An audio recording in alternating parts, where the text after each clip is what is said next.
What's up, everybody? You're listening to the Texture Pop Podcast. I'm professionalism at its finest, and I'm your hosty host, Chris Acharya. Just had a Go-Gurt, so yeah, I should be full of energy tonight. And joining me, of course, we got the full cast and crew up in this motherfucking house. Of course, we got everybody's favorite Garrett Glaze. Hello.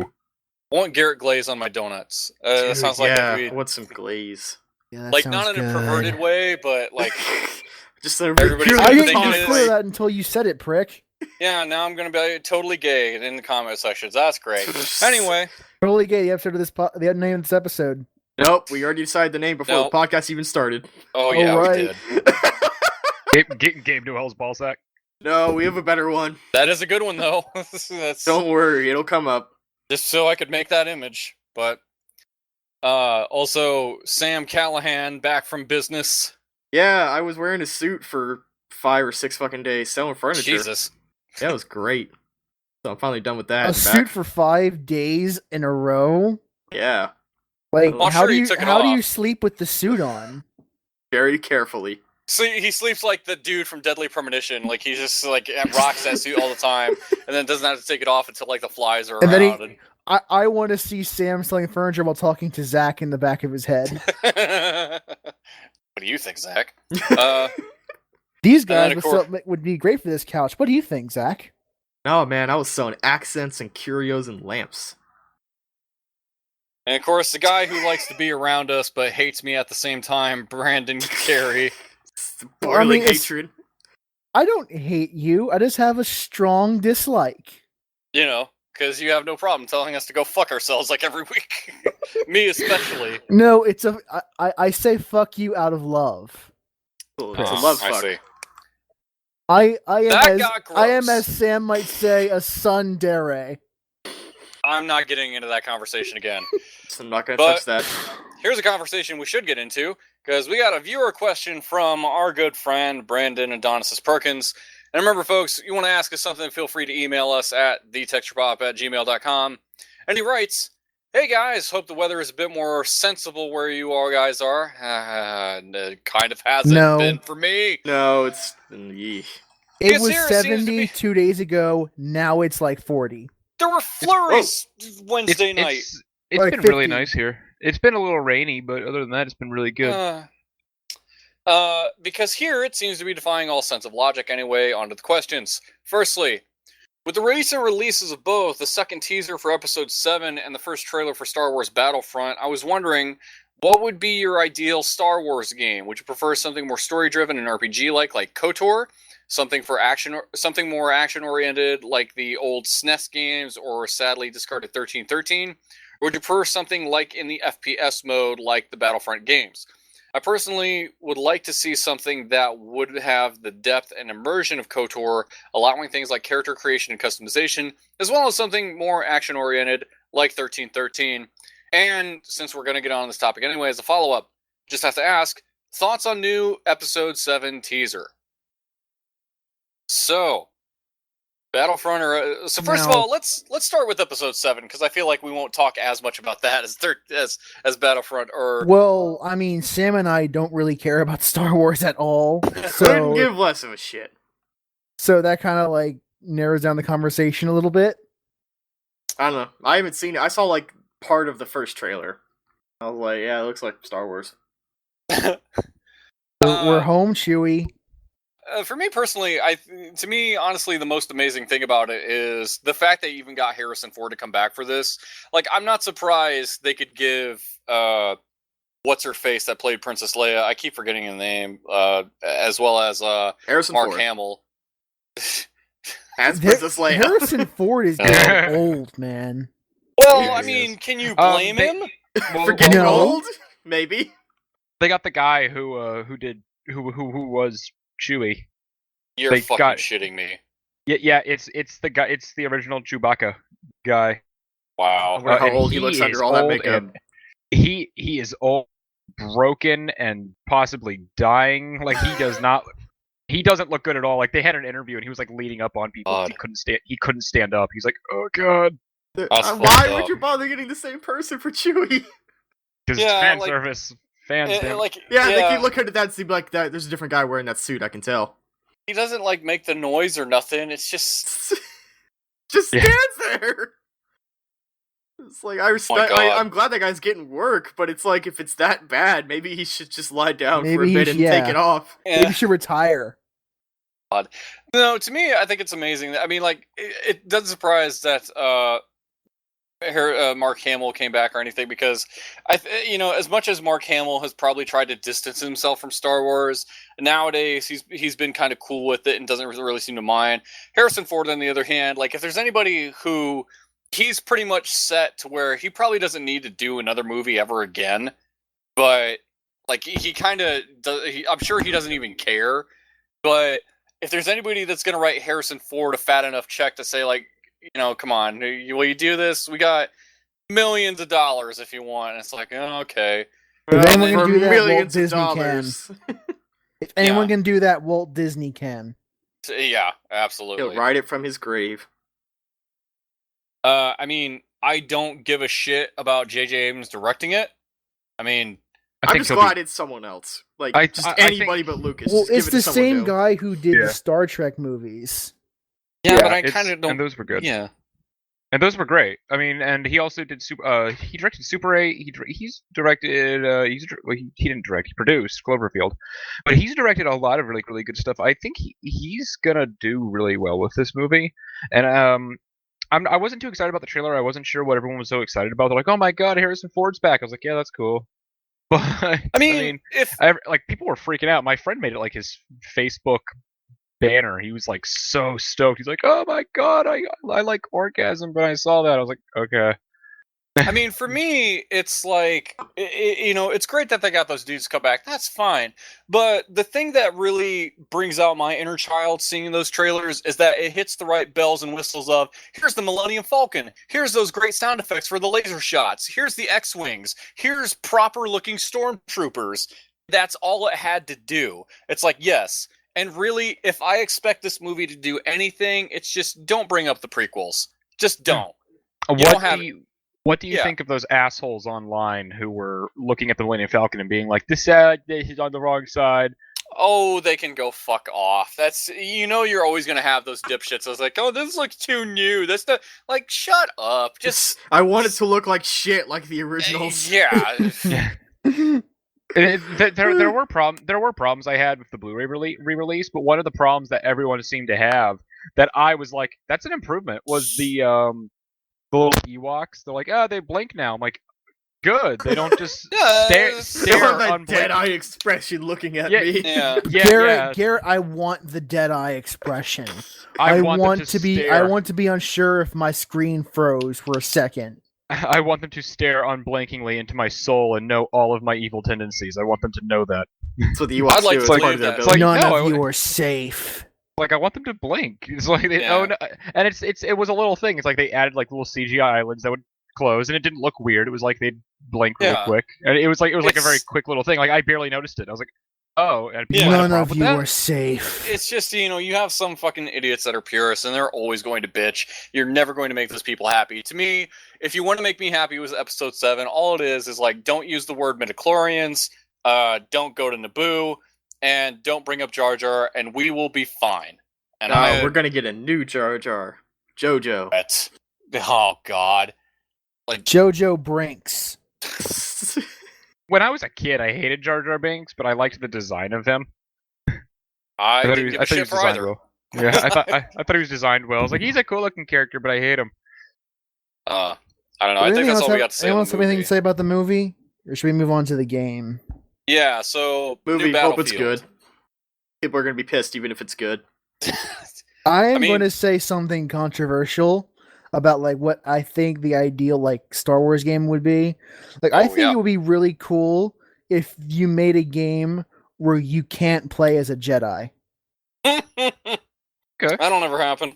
I'm going Yeah. to get crucified for saying that, but I think like You know what? You know what you should do, Brandon? You should play Star Wars Republic Commando. Oh yeah, Yeah. you know what? Those Yeah. do exist. I Yeah, mean if that I and gave a shit fucking about Star Wars I might. Star Wars Bounty Hunter. That's actually like Jango one of Fett. the best Star Wars games because it's barely Star Wars. It's like Rainbow Six with a Star Wars I do skin. like that game though. I have it. Yeah, it's a I- great game. It's guess just you it's kinda- good. I was gonna say it's good in spite of Star Wars. That's not the case at all. It's a great game, and Star Wars is fine and all. But it's like See, it's it's good the because same it doesn't reason rely on why any people prior knowledge recommend of Star Wars. KOTOR to me, but I really don't have an interest in KOTOR. It's just like it's just the Star Wars. It's not my thing. I'm not interested. Yeah, but that's why I liked what was it? That's why I like Republic Commando though, because it's like it's just a good shooter with a Star Wars skin.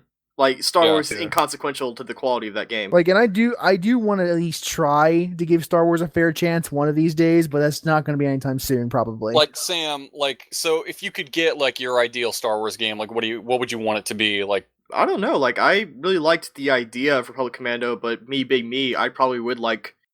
I don't know. I was gonna say something kind of like the new Rainbow Six game, just with Star Wars. But at some point, like it's just the question of like a good game versus a good game that does Star Yeah. Wars that you could do without Star Wars. I mean, like Republic Commando was like 2 generations ago. Like you have to wonder if they could Well, improve on that. the only reason I say do a game without a Jedi is because I think it would be interesting to see like how ordinary people in the Star Wars world get by without Force powers Mhm. Yeah, against yeah, people who do have Force powers. So you kind of want like like an RPG just kind of set in the Star Wars universe, and Yeah. like dealing with Jedi and stuff like that, but you're not actually a Jedi. Yeah, like how would a normal person be able to combat these like god almighty warriors with magic powers? Even in the sci-fi setting, like Jedis are clearly like the top dogs. Yeah, I think that's just very much video games play to the power fantasy, and the Jedi is like one of the most classic power Yeah, fantasies yeah. out there. Pretty much. But I think it would be interesting to see how like normal people who Yeah. don't have force powers are able to like compete. Sounds like 1313 could have been something like that, but then game got scrapped. Like Garrett, what do you think your ideal Star Wars game would be? Like I honestly the Battlefront game sounded really good until I heard about what was going on, and honestly, I had a friend who was like, "Oh, you guys aren't gonna like this." He was telling us stuff, and I thought he was joking. I think a game that, like I think like an RPG kind of game. I typically haven't really been too fond of the Star Wars games. I remember the one I had the most fun with was one on the N64, and I remember playing one mission over and over and over again because it was you dealt with like those monsters that were in the trash compactor. The oh chemical yeah, I monsters. remember the Shadows of the Empire. Was it Shadows in the Empire? Yeah, Oh, yeah, I know that It game. was like a third-person shooter, and You had like a jetpack and stuff. yep. Yeah, it was. Yeah, I remember that. So something like that, maybe. Yeah, that was like one of my favorite The games. common consensus, though, seems to be a shooter would be interesting. I was just thinking maybe that, or was like the only other thing I could think of is maybe a good adventure game, maybe because Star Wars definitely has a lot of like planets and stuff and interesting ideas for politics. So this was something I was glad I read this question in advance because I thought this kind of hit me as I was driving to work the other day. Sam, you're gonna love this. Oh, jeez. What if fucking Disney and LucasArts got with Omega Force and made Okay. fucking Dynasty Star Wars? Come on. Dynasty Wars. Why? Star Wars. Dynasty Star Wars. Come on. Tell me that's not good. I want to change my answer. I want my ideal Star Wars game to be like Kingdom Hearts with Star Wars in it. Oh, fuck you. I don't know. Dynasty Star Wars would Why be pretty can't great. Darth Vader be in Kingdom Hearts? You know You what? want- I you think want they anime actually Darth said Vader? that's not Might be. out of the question. I think they actually might be doing something very similar to Yeah. that. That might be why Kingdom Hearts 3 has been taking so long, is because Disney has The been doing Darth so much Vader more stuff. boss battle. Well, I and can't that's wait the for thing, it's anime like, Darth Vader. like they have licenses like fucking Marvel and Star Well, no, Wars it now, probably but ended up being like Yeah. how Pirates of the Caribbean looked in Kingdom Hearts 2. Uh. Like they're going to try to go for the realistic look. Yeah. But to kind of get back on topic, though, I seriously, I'm not even joking. I would seriously love a Dynasty Warrior-esque Star Wars game, and it would make total sense It of would. being able to play like all these fucking crazy like Jedi, or even like some of the like even characters that aren't Jedi. You know, you could get like some badass characters in there, and like the Sith characters and stuff, because everybody loves the idea of like being Darth Vader and ripping ass through like whole hordes of. Do you remember troops. when Soul Calibur 4 had the Star Wars characters as cameos? I Yeah. totally do. I Yep. do. I have Soul Calibur 4 on Xbox 360, so I have Yoda. Fucking Star Killer was so OP. It was Yeah, I hate He was him. OP in the arcade mode, then when you used him, he was garbage. Yeah. Yep. Oh man, but no, I seriously think a Dynasty Star Wars game would work because of just how many big battles there are, and being able to just rip through dudes with like your force powers or like your Muso attacks and all kinds of crazy shit. Yeah, sure. I Like, totally think that'd be I a don't good know. idea. If it was cheap enough, I'd be like, yeah, sure, fuck it. It'd be fun. Or we could give the license to Ubisoft and get a free running parkour Star Wars game with towers to climb. So I don't know. but I guess I'm so bummed 1313 doesn't exist because that sounds like it could have been cool. yeah. It's an interesting universe. I just don't care for the movie's plots really or the characters. Like again, I want to give the movies a fair chance one of these days. But that's not going to be anytime soon. Yeah, I should send you an article I read from Killscreen the other day about Knights of the Old Republic 2 being really interesting. So I guess to kind of close up on this, any thoughts on EA making Battlefront? I heard the thing about the space battles and I got super bummed. Yep. Tell me Because about the space battles thing. I think I missed that. they're not going to be in the game. So remember the original pitch for like Battlefront 3 was that land and space battles would take place in the same map without any loading? That's not the case anymore. So what I do understand now that I didn't when I initially heard it is that it doesn't mean there won't be spacecraft in the game. You could still fly X-Wings, but it'll be the equivalent of like jets in Battlefield. I mean, So yeah, you can't go to full-on space like you could in the original like Alpha stuff. It's just air and land battles. I mean, to me, honestly, I can see why it might be a little unrealistic to expect that, even But as that was one of their major selling points. I mean, the thing is, they showed it in gameplay, and I'm sure you could say, well, it's a different engine, or like that was technically a nightmare to do or something, but it's like, when you not only set up the expectation by saying it, but when you showed footage of it saying it could be possible, it's just a real bummer to say, nah, fuck it, we don't want to do it. I would be happy if they just did things like they did in fucking Battlefront 2, where it's like, you have these maps in space where you have two armies on two separate battleships and all this crazy shit, and you're flying between them. I think that would still be great. I mean, I think they could at least still do that. But yeah. But why did they cut all that stuff anyway?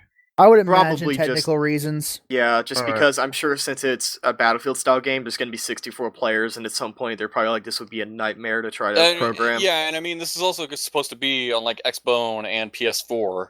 Yeah. Like, I mean, I could be wrong, but I want to say when they showed off that alpha footage with the land-air space battles, there were people saying like, yeah, we can show it to you, but we can't show it with like any other players because then it just breaks the game. It's like how they couldn't have ship battles in multiplayer in Assassin's Creed because that was a technical nightmare. Yeah. Well, air, like land and space battles. Okay, fine. Make it a story mode exclusive. You don't have to fucking make it. Yeah, it's just that was a really cool idea, and it was just such a bummer to hear them say we can't do it. I kind of feel like, and I doubt they're going to do this, but I would like it if they would still do some of the crazy like what if bullshit that like got teased after pandemic closed down, and they said, well, we were gonna try to make another one, but we're no longer a company. But here's like some concept art we made. Like they had like all kinds of crazy what if scenarios, like if Obi-Wan Kenobi joined the dark side and he's just all fucking wicked looking, like crazy. And don't forget shit. to pre-order now to get your pre-order bonuses that we haven't told you about yet. Don't forget your $5 DLC for your prototype Darth Vader skin. Fucking EA. What if Darth Vader had a different outfit from the 2020s? And you know, what if Darth armor? Vader was designed by Square Enix with zippers all fucking Look at all over these him? belts! I got so many belts to hold up my shirt. That's a good idea. They should get Nomura. They should contract Tetsuya Nomura to design an alternate skin for Darth Vader. That's actually a thing. There was a link I saw some time ago where I know he did Batman. I didn't know he did Darth Vader. He did the fucking Stormtroopers. Oh, that'd be I'm sick. not joking. That would be super sick. You can look it up. I totally want like anime Star Wars now. How many belts and zippers did the Stormtrooper have on the uniform? I don't think he had any, but it looked way more complicated. They're than all it needed under the to. armor. It's Nomura. Complicated is kind of his thing. God. If there are not like 5 belts on the character, then Nomura has to go back and do it again.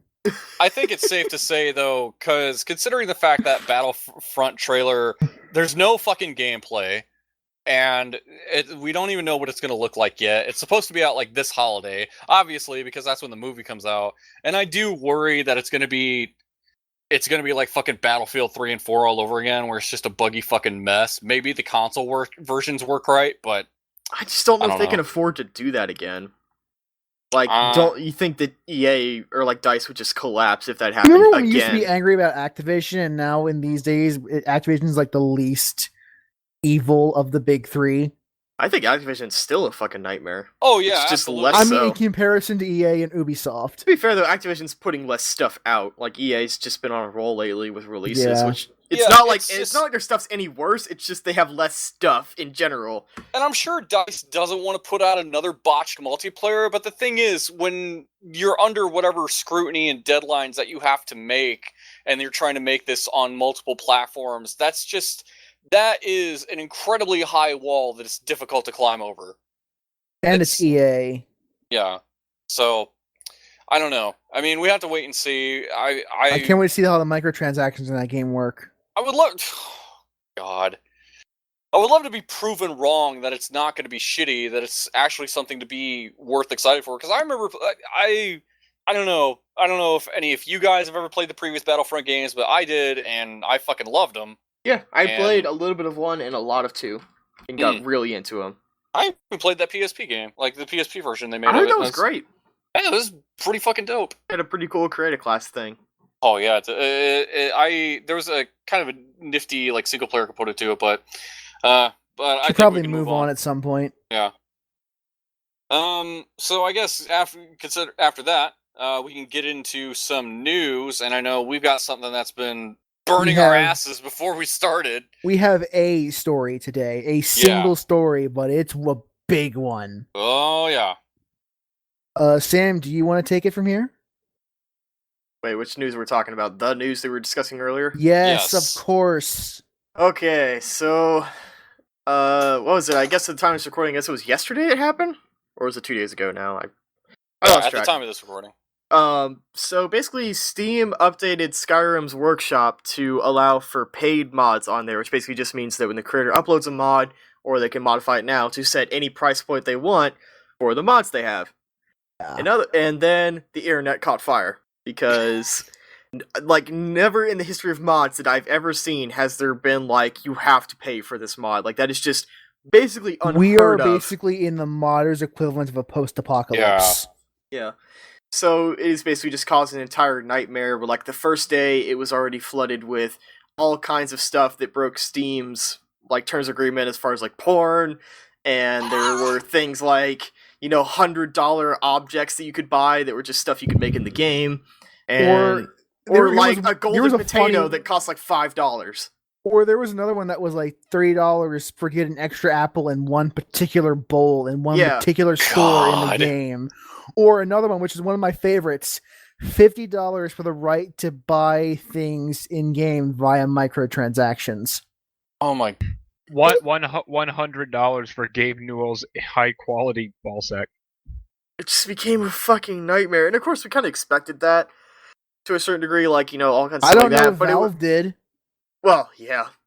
But I guess the bigger thing is, like, to a certain degree we expected something like that to happen, but it's the bigger deal is kind of that Skyrim Nexus, part of the Nexus mod scene that has been around forever. And it's all has, until Workshop started, and even when it started just because of Workshop's restrictions, has always been, like, the place to go for Skyrim mods. You know, the files can be as big as you want, you know, all the quality, you can upload whatever you want for it. And basically, after that, there were a couple of high-profile modders, including the most infamous one right now being the guy who created Wet and Cold for Skyrim, taking their stuff off the Nexus and uploading it on Steam Workshop, so that means you have to pay for it. There's no free option anymore. Yeah, that's... Which before, with the Nexus, there was always an option to donate, but by default, they had to be free. There's no paid option on the Nexus. Yeah, I mean, and I like the idea on paper of guys who have this kind of passion about the game to where they decide to make something and then share it with the community. You know, it'd be great to see those guys get rewarded for some of the hard work they do. Because God knows I have no idea how to do that shit. Unfortunately, the whole structure we have for modding games like Skyrim and Oblivion is basically predicated on the assumption that no one's paying for them. Or at least not unless they want to pay for them. Yeah, it's not entirely dissimilar to the anime fansubbing community and the idea that you're basically just modifying files and you do it purely for the love of it. Like, I talked to a friend of mine, my best friend is an editor for a fansub community. I was like, so how do I donate to you guys? He's like, you can't. I was like, why not? And he's like, because you only do it. You pour your blood, sweat, and tears into it only for the love of it. And Only because it's fun. Yeah, it's like, so there was always this idea that people who did mods for Skyrim loved Skyrim so much that they'd willing to be putting their free time just for the enjoyment of other people. And like and for some, that was a portfolio piece and nothing more than like a yeah, portfolio there's piece. some dudes, it's like you make a mod and then it gets popular, and it's like, dude, you should totally check this guy out. He made this super awesome thing. The poster child for that is the guy who created Falsecar got hired by Bungie for Destiny. Yeah, he was trying to get hired by Bethesda for the next Elder Scrolls game, and Bungie picked him up. I believe it's just like some kind of art designer or something. Mm-hmm. And like there's all this thing about like, why shouldn't people get paid for it? And it's only just based on a prior expectation that you feel they should be free. And it's not like I feel like they have to be free, but just the idea that the current system is built on the assumption that it's free. Yeah, it's like there's that, and the idea that, of course, people being who they are, they're real human beings, tend to set their mod prices a lot higher than people are willing to accept. So, like, for Wet and Cold, which, I did a bit more looking into it, because I initially thought it was just a scripting thing. There are, like, subtle new effects, like rain dripping or whatever, off characters, but it's such a small little thing, and it costs $5 for just, like, some rain drips and people wearing hoods, like a script that causes characters to wear hoods when it rains. I mean, to me, it kind of almost goes back to the days of, like, when first-person shooters would get new maps from, like, a free update. Nowadays, it's like, well, now you gotta buy the fucking map pack. Yeah. I mean, I'm sure there's a good number of differences between those situations, but that's what I can't help but be reminded of when I think of this. Yeah, I don't know, it's just really hard to discuss because the idea, like I said, of prior expectations and such, and the way that people do their pricing setups. And we're already seeing a bit of a collapse of the system, but it'll be interesting to see if this keeps up, how it will change the face of modding, because modding as it was before, I don't know if you'll ever be able to go back now that we have the concept of paid mods out there in the wilds. Yeah, now that Steam has been the one to break the floodgates, who's going to be the guy that says, yeah, I'm just going to pour like 30 hours into this and then release it for free? Like, it's going to be a significantly smaller amount of people. Yeah, like I was glad that mods were still a thing even after DRM and the like that came along with things like Steam, but these games were still moddable. Yeah.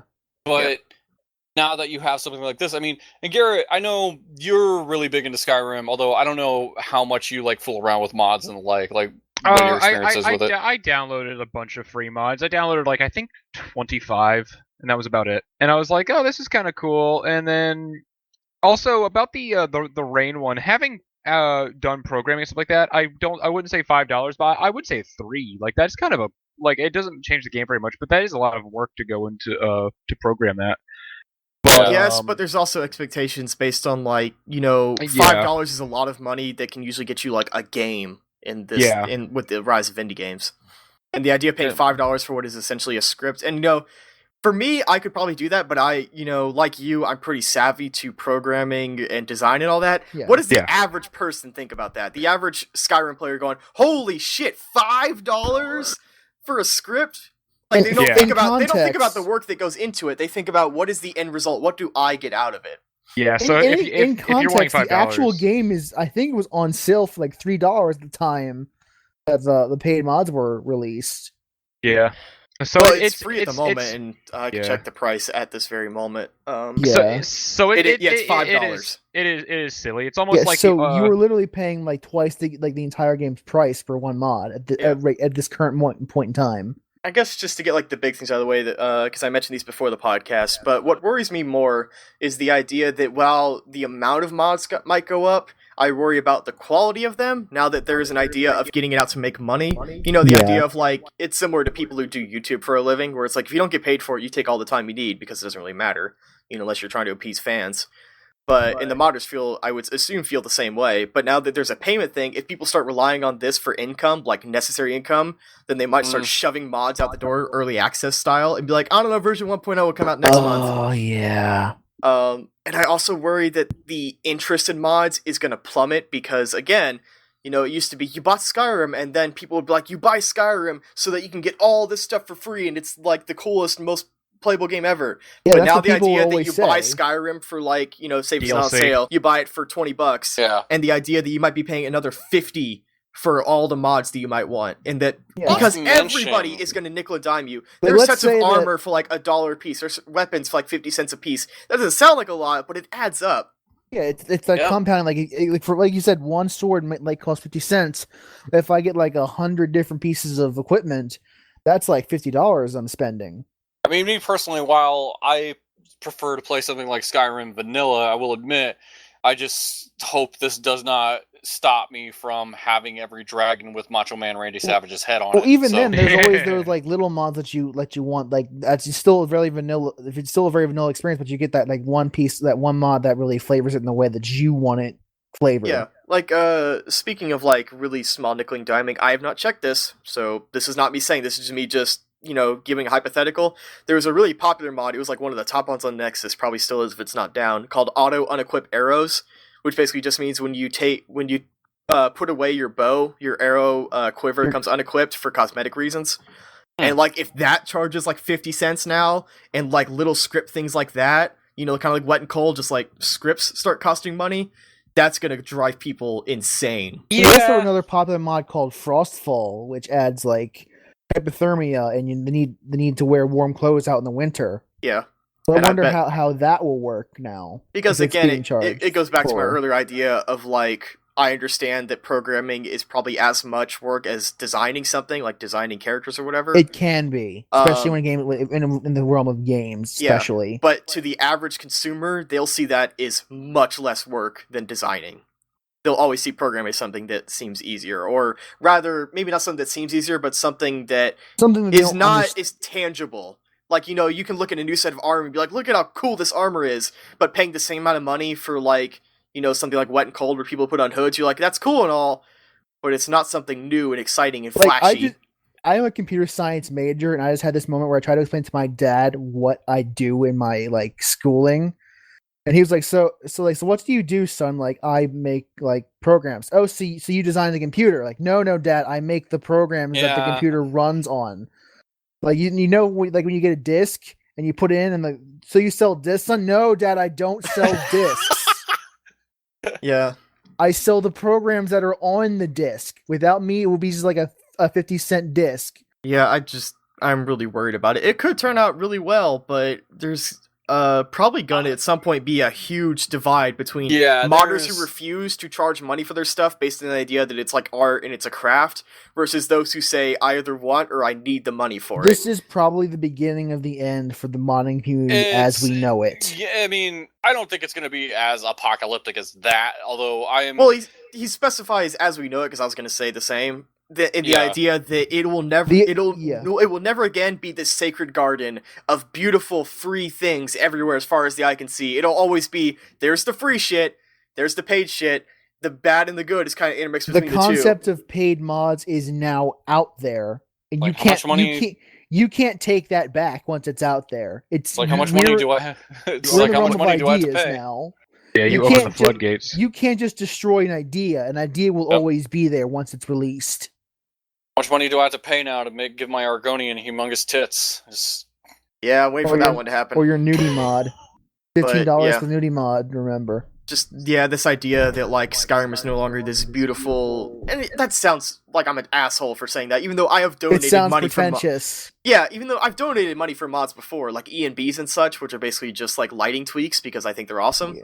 or like texture overhauls and stuff. It's no but- longer this open garden. Yeah, now it's that just, it used to be such this idyllic thing where people only Yeah. did it for the craft. They did it because they wanted to make Skyrim the best game ever. I And mean, now there's look at- always going to be this underlying cynicism of like And they of just do it course- for the money. There's always Yeah. a chance that I'm just blatantly wrong and it will just go right back to the way it used to be. There's always that chance. I mean, And if it does, could I also, will shove my foot in my mouth. I'm not a big I'm not very well versed in how money works and things like that in economics, but it could be that the prices are really high up because people, like with video games and publishers, will hike it up high at first and then eventually it'll settle down and it'll be like the average mod will only cost like $1 or $2 as opposed to $5. Even could then, if just- it's like $1 or $2 over 50 or so mods. Yeah, but it's better than it is now where there's a lot of like $5 mods for an armor set. Yeah. Like that's Uh, kind of crazy. Yeah. Gary, you were I- going to say something? I think that artists should be given what they're. It's like that thing that's going on nowadays where artists are posting pictures. It's like, yeah, this person was gonna wants to hire a full-time artist that I could do that job. It would take me like a week, and I'd probably get like $50, and that's nothing. So I understand that, but I agree that the $5 armor set's a little insane. It is insane. It's Like, insanity. it is insanity. Like even EA, it's like what, like it was from Aspect 2, it was like $3 for every character in that game to have like 3 different armor sets, and people were kind of complaining about that. So $5 for one armor set is stupid. Like I saw a mod that was $2 to make clothing into light armor. I do miss when mods were free. Like there's and like even stupid stuff. Like we were playing Left 4 Dead 2 and we were playing with all those mods. Like I had to, like we all had and it feels mods. weird to say we miss when mods were free, even though it's only been a few days. Yeah, but like, still, I hope it stays that way. I hope, however, I do hope that somehow they were the people who make them can be compensated. I hope like we can donate, and I hope that people, like, if they make like really good mods, I hope that they get a huge following. Like holy shit, this guy made this really amazing mod. Maybe we should hire him, or maybe like when this guy makes more mods, more people will see him and more people will donate.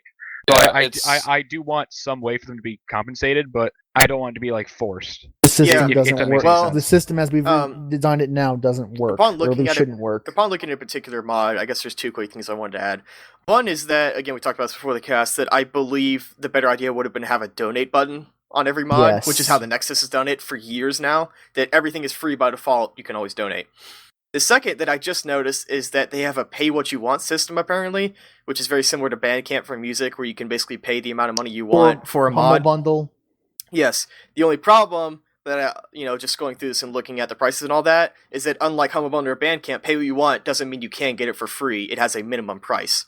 Which, again, it would have been cool if it's like, you can get this for free what you want, but the creator has a suggested price, which Bandcamp and Humble Bundle do.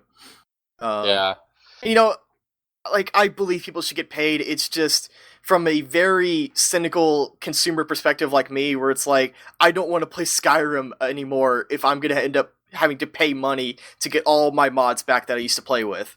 That's just like, fuck it, I have other games to play at that point. I don't care. Yeah. I hope it works out, though. Like, I hope that somehow this settles in and things become cheap and the content, the quality stays high. Time will tell. Obviously, they have to iron out a lot of the bugs in this, and we could probably go on about this all day. We could probably talk about this literally the entire cast at this point. I think the bottom line is that this has been a spectacular mess so far. But we'll have to wait and see. We're gonna see how Valve responds to this mess that they've made. If they step in, what they decide to do, how this affects it. They've been removing stuff, but I'm really curious as to, like, if they're going to release any kind of press release about how they felt about it, if they're going to say anything about how they're going to change up the system. Again, if they have, like, a pay what you want where free is the minimum or something like that. I wonder how much thought they put into this before they implemented it. I mean, it's Valve, so I'm sure they put a decent amount in. But it seems like they rushed it, because this is something that anybody should have been able to see coming. Well, I mean, the problem is, like, not how do you foresee that, it's how do you combat against that before it happens. Like, if you know the shitstorm's gonna happen because it's the internet, what do? And it's either you do it or you don't. And if you do know what to do, why wasn't it done? Well, the thing is like, what I'm saying is that they probably knew this was gonna happen, because I'm sure they're smart enough for that, but what do you do against that? Like, I'm asking you, what possible thing could they have done to stop people from just losing it? And there's nothing. There's nothing I could possibly think of that you could do beyond just saying, fuck it, we're not doing this at all. Like, it's the internet. They're gonna get angry. If the mods cost a penny at a time, they would still get pissed about it. I see what you're saying. Yeah, it's like they knew this was gonna happen, and that's why it seemed like the mods were getting removed so fast, because they had people on site going like, look, the second this mod pops up, get rid of it. Yeah. I'm looking at a couple of mods, and they seem reasonably priced. Like, there's a really badass, it's called the Shadow Scale set. That's the top seller right now, or like the big one. Like, a mod should not be more than the base game. I mean, the thing is, though, the one, at least from what my understanding of how this works, the ones that we're seeing are the ones that are curated for us, i.e. the ones that should be reasonably priced. If you look around, there are a couple, and of course, if you went to like the Kotaku link or other websites, they already had stuff like Golden Potato. It's a gold-colored potato for $5. Like, they're not showing us the stuff that is horrible because it's getting downvoted, or they're like shoving it aside so they can delete it later. The stuff that you're seeing is the stuff that they think is good. For once in their goddamn life. Yeah. So the reason that it seems reasonably priced is because that stuff is showing us. Yeah, So- there is some cool stuff like that armor set I mentioned that's $2, and I'm like, it's that's fine. yeah. I'm like, okay. I found the wet and cold thing that you were talking about, where the people are wearing survival gear and stuff like that. I think $5 is a bit much, but I think it's a really cool But HUD. we really need to move on at this point. Yeah, Yeah. I could be here all day. Yeah. So moving right along, I think we'll get into our usual shenanigans, starting with Garrett, since guys weren't here last week. So, Okay. hey, how's your week been? It's been okay. It's let's see. I finished up on a game, which was that was pretty good. I finished up on a game. We're getting books next semester and stuff like that. Bought a new vape flavor that you guys might like. It's called Sweet Fish. I Oh, a funny story. Yeah, last time we talked about vapes, I said that I had like no idea these things existed.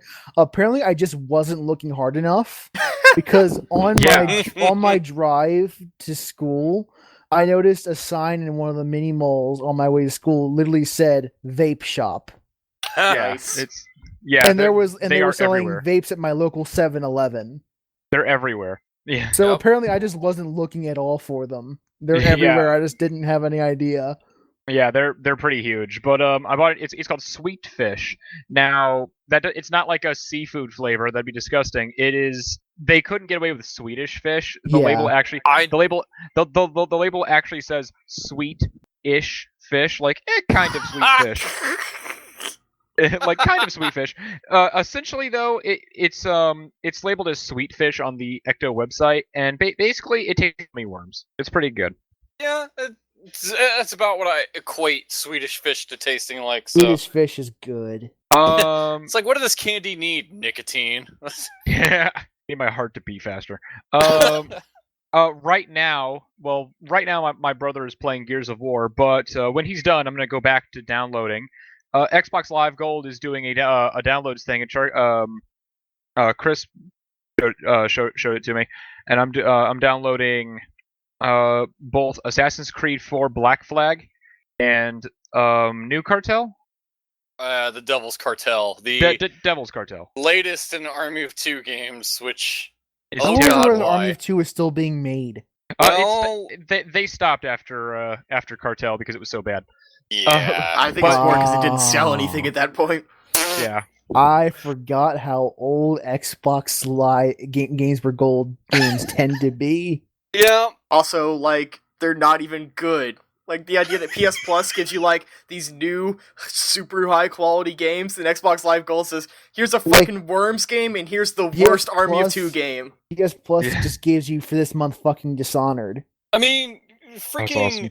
Like, not only that, like Aru's Awakening, which was a 2D indie game that just hit PSN, they're giving that away for free for PS Plus. Like the moment the Binding of Isaac Rebirth was released on PS4, it became free for PS Yep. Plus. Like, The that is nuts. moment. Garrett and I will probably try out Army of Two sometime. Yeah, if you're able to like stream that or something, or like record that, By that'd the be point, funny. by the time that I get all set up, I probably will have an Elgato, so we could probably record it.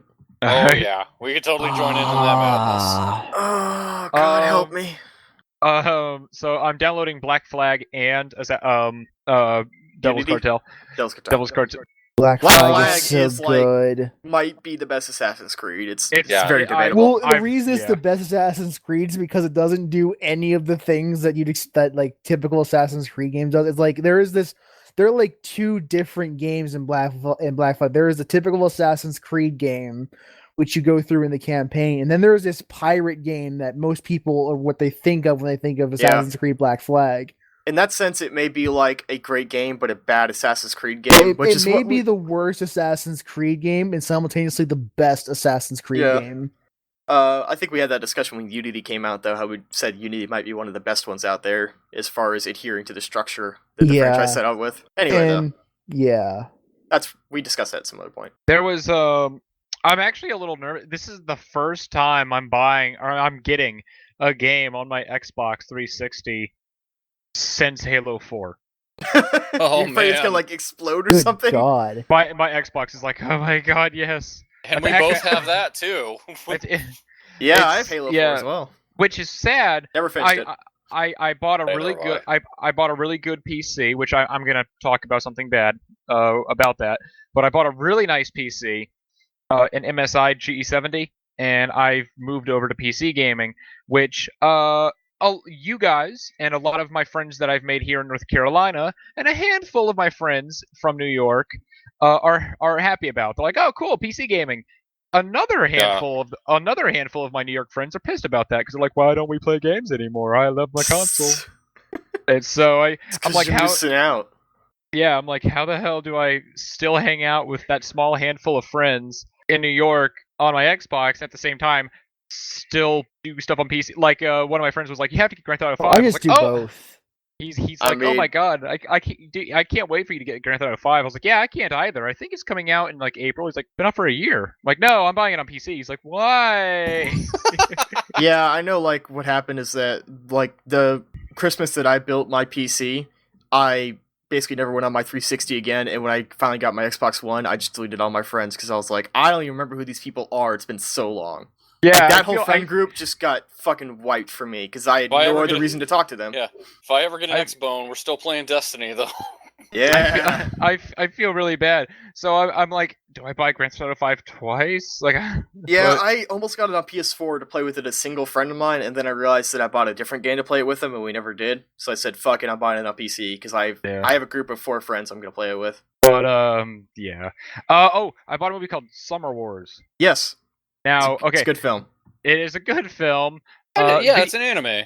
Yeah. Video games save the world. It's weird. And video killed the radio star. Video games slash Destiny killed the radio star. video games slash the internet save the world. Yeah, it's also bizarre because it's anime. It's okay. So the internet is now a virtual reality Second Life on LSD thing. Naturally. Fuck, what was the name of it?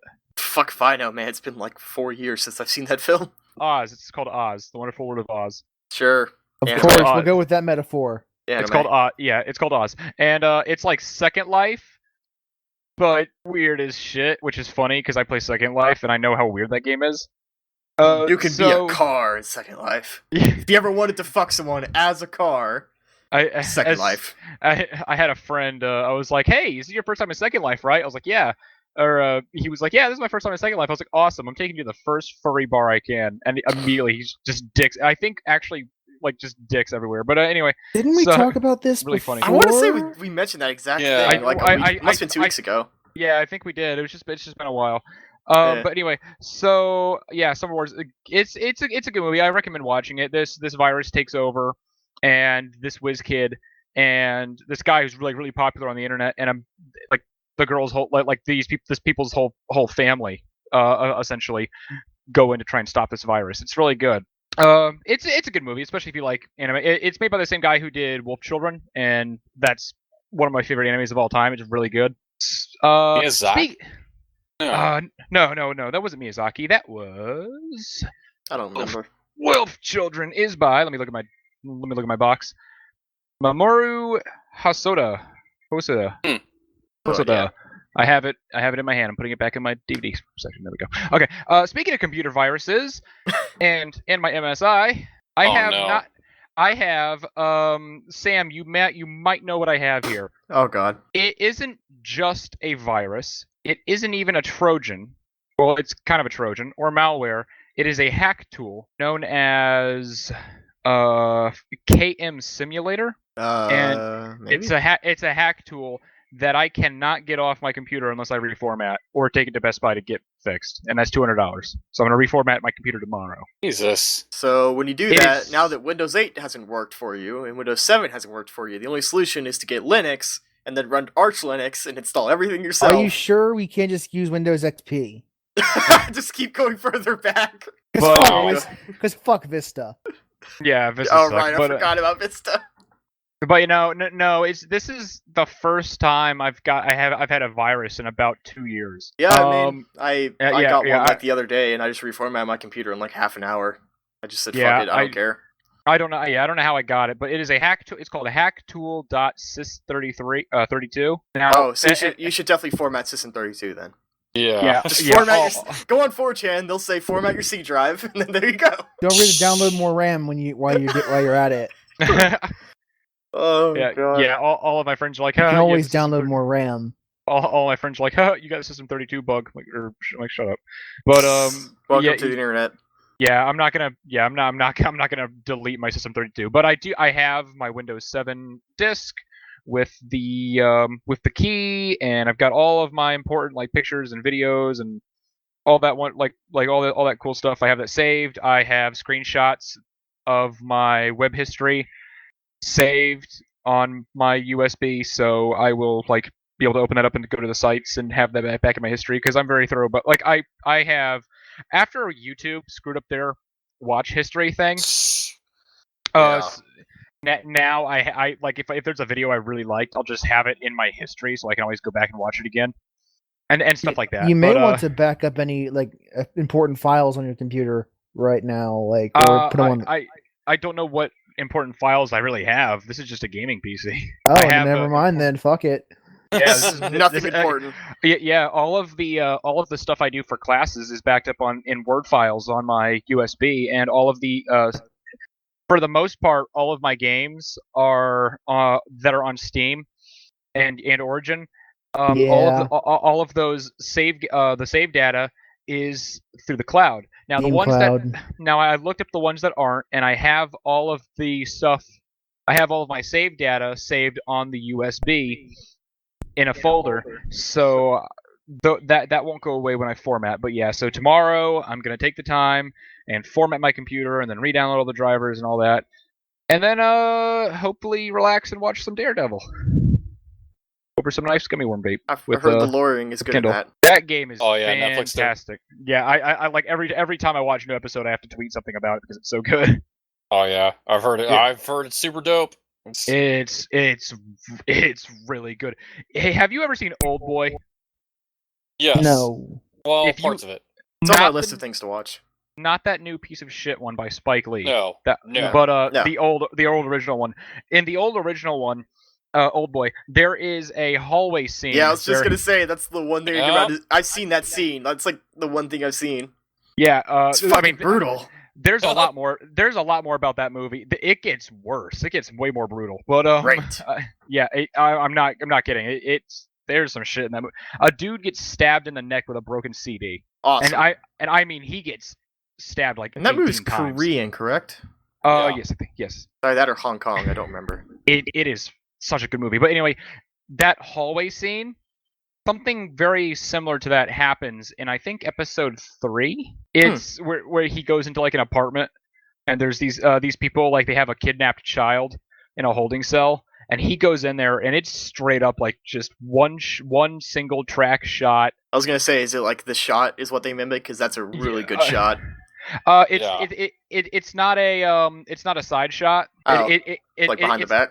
Yeah, it's not a landscape. It's not a landscape shot. The camera moves through the hallway with him. It's you would have to see it. It's a like there's a scene where he goes into a room and you just hear the fight going on and you can't. It doesn't enter the room and then he just steps out unscathed and then enters another room and it actually follows him into that room and the choreography is so fucking good. Oh yeah. Yeah. Also, I just remembered, Garrett, you're familiar with Every Frame of Painting, right? Oh yeah. Okay, I was gonna say, 'cause, like I forgot. I was like, I know Garrett's really into like choreography and cinematography. I was like, you would love that. I was like, yeah, he knows about it. Of course he does. Yeah. It's a great series. You should check it out if you haven't heard it before. It's really good. Yeah. You're talking about the documentary, right? I'm not talking about the YouTube channel. Oh. Yeah. I thought you were talking about the documentary. I'm like, you're talking about the documentary, right? Okay. Well, there's a YouTube channel that does basically just goes through different directors and or actors and talks about them. Like there's one episode about Jackie Chan and his fight choreography. Yes, I'm looking at it now. Okay. Yeah, to really do cool. How to do visual comedy? Who wins the scene? Silence of the Lambs. Michael Bay. What is Bay? Watch the Jackie Chan one first. It's all about fight choreography. It's really good. How to do action comedy? Oh shit! I'm gonna subscribe to this. This is awesome. Glad I brought it up.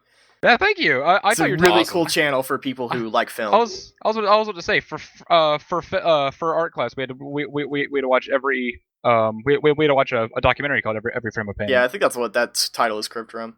There's also a really good one on Satoshi Kon, who did a really good series of anime films. A lot about like animated cinematography. Very cool. What else would you do in your week, Garrett? Actually, that's about it. Got a virus. Got a new vape flavor. Bought a movie. What a great week! Got yeah. a virus.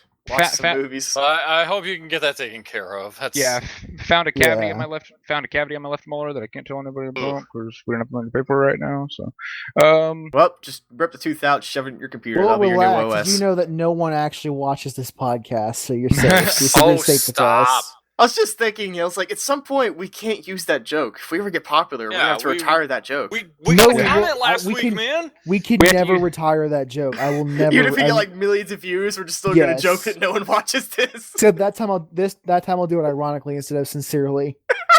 I'm waiting for that breakthrough day. It's gonna happen. I just Well, start you saying get that that. ironically. Yeah. And Hopefully then, you get that squared away. Well, thank you. Last thing, I bought a book, Storytelling Across Worlds. It's how to write for television. There's parts in the book. It is there's 4 parts. It's not a big book, but there's 4 parts, and one of those parts is for television. Part 1, understanding television storytelling, and then the other one is managing the story for. So there's television, there's video games, there's motion pictures, and then there's novellas. And so I have like the writer's bible essentially, because it's like how to write on all things. And I'm reading through video games right now. Oh my god, I mentioned finishing one game. I didn't mention bringing up. I didn't. Wow. Do you mind if I have one more thing? I'm sorry. Sure. No, go ahead. Yeah, whatever. I hope I know I've taken up a lot of time. We're making a new game. We're making a new game. What about it? And What's our it te- like? it's a game. All right, anyway, no, I'm just kidding. But our teacher came up with an idea. He said, "I want you to get a partner that you haven't worked with before." So I got one of my artist friends, and he's also a really good friend of mine. He offered to loan me $200 to get my PC fixed at Best Buy, and he was like, Jesus. "Yeah," and he's like, "I expect it to be paid back, but you can pay it back like next semester after." When we graduate, I don't give a shit. I was like, "Are you serious?" He's like, "Yeah, you can pay me back in increments." I'm kind of like that with my friends, where I'll just like buy them games, be like, just pay me back when you're rich. Yeah, but he was like, "I don't really have that much money right now," and I was like, "I've got $2. I'll buy you a hamburger." He's like, "No, you can't." I'm like, "Come on, I'll buy you something." He's like, "No." Yeah, I know people like that. He hates it when people buy stuff for him, but if you need something, he'll just like throw his money at you. Yep. The I know best people like yeah. that, and the exact opposite of that. I always feel like Leechy. He's like, "You're not Leechy, you're fine," and I try and buy him something. He's like, "I'm not." Money, I don't money want circulates, man. Yeah, People but as who soon have as- money willing to give money. as So soon as I about try to this buy- game you're making. As soon as I try to buy him something, he's like, "I don't want to be Leechy." It's like, okay, but yeah, this game.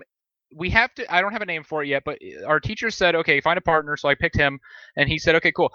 I want you to make a story-driven game." And I came up. He came up with a guy visiting his dad, and that was it. And then after that, I was like, "How Be right about back. this? How about this?" And we started coming up with nice time to leave, Sam. I'm just kidding, but no, we had to come up with a story-driven game, and he came up with a guy having to visit his dad. And then I kind of started thinking, okay, story-driven game, what do we want to make? And I thought, what about something kind of like Actual Sunlight, which is one of my. It's a really good RPG available on Steam. It's cheap. It deals with depression, and it's very well written, very good RPG. And I thought, okay, what if we do something kind of like that? So I made this game. Let me open up the file and kind of read out the synopsis real quick, and then I'll shut up. But yeah, so it deals with this guy. He's visiting his dad. Because the dad is basically dying, and it's loading. Okay, the game begins with the player, a writer, arriving at his father's house to spend time with him. The father is sick and possibly dying, and the player is providing company during his last moments in the hopes of repairing their estranged relationship, as well as write and publish a research novel on PTSD, which his father has. Interacting with objects in and around the house will provide backstory explaining why their relationship has gone awry, though the game will be told through an interactive novel. The game will be told through an interactive novel style, choose your own adventure kind of thing. So it's like a Twine game? Yeah, so it's gonna be like it's gonna be like there's gonna be text, and then one of his pictures will appear, and then the picture will kind of dim, and then more text, and then it'll be like a what do you do? Yeah, so it's kind of basically thing. either like a Japanese visual novel or an American Twine game. It's Yeah. pretty much that style. Yeah, they're very popular. Decisions that the player makes during their stay will set a course of events in the game. Whether they come to terms with their differences, whether they depart bitterly, fully repair their relationship. It'll depend how people see the player or the father. Like I have this idea. Like one of the things is the sister who never talks to the dad anymore says, "Oh, by the way, I want when you visit him, I want you to ask him for some money. I'm a little low on funds. I need some money." And you have the choice of asking the dad, which will he won't like, and you can you can ask the dad, and when you ask him, you can either keep that money for yourself or give it to the sister, or not ask at all.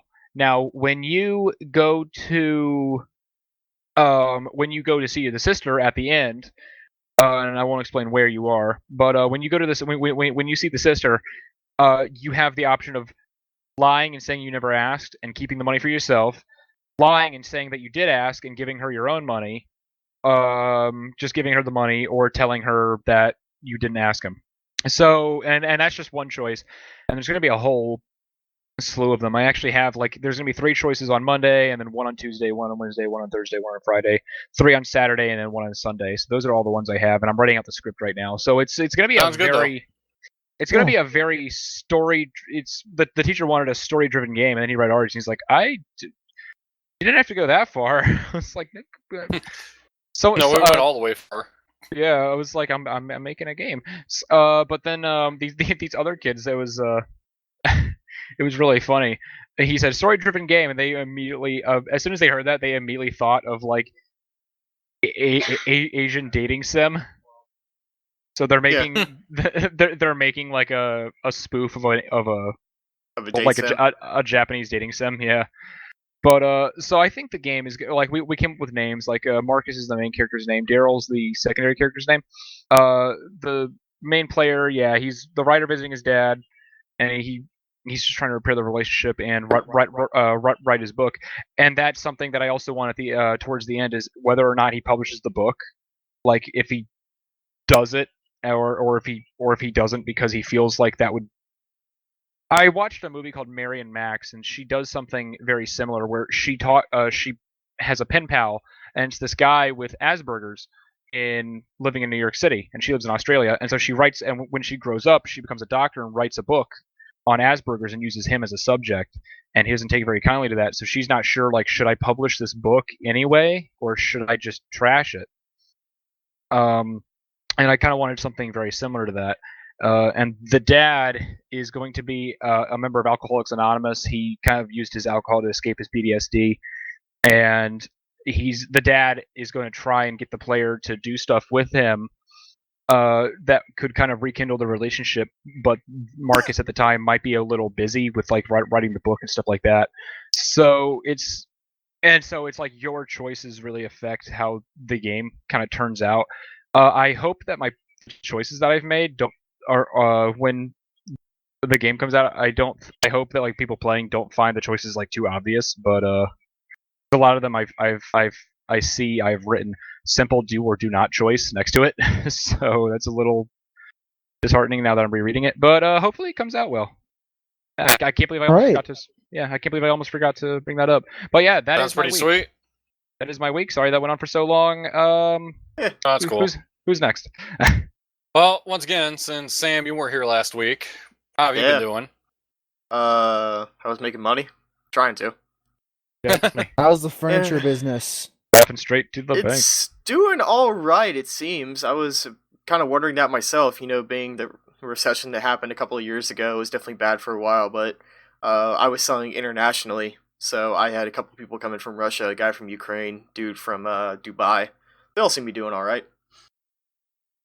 And I was going to point out, before I get into details of like what I played during my trip, that just by virtue of being away from home, it definitely caused me to have to play things on like my portable console and things like that, which was definitely interesting. But before I get into that, I was going to say real quick, just because I've been telling everybody this, that the first day I left, which was like Thursday morning, like 9 a.m. or something, I started reading The Fault in Our Stars by John Green because my best friend recommended it, saying, hey... I want to read that book. Yeah. It's a good book. It's a good movie, too. So he recommended it just because I told him an idea for a game that I have that I'm not going to discuss here until I eventually start on it.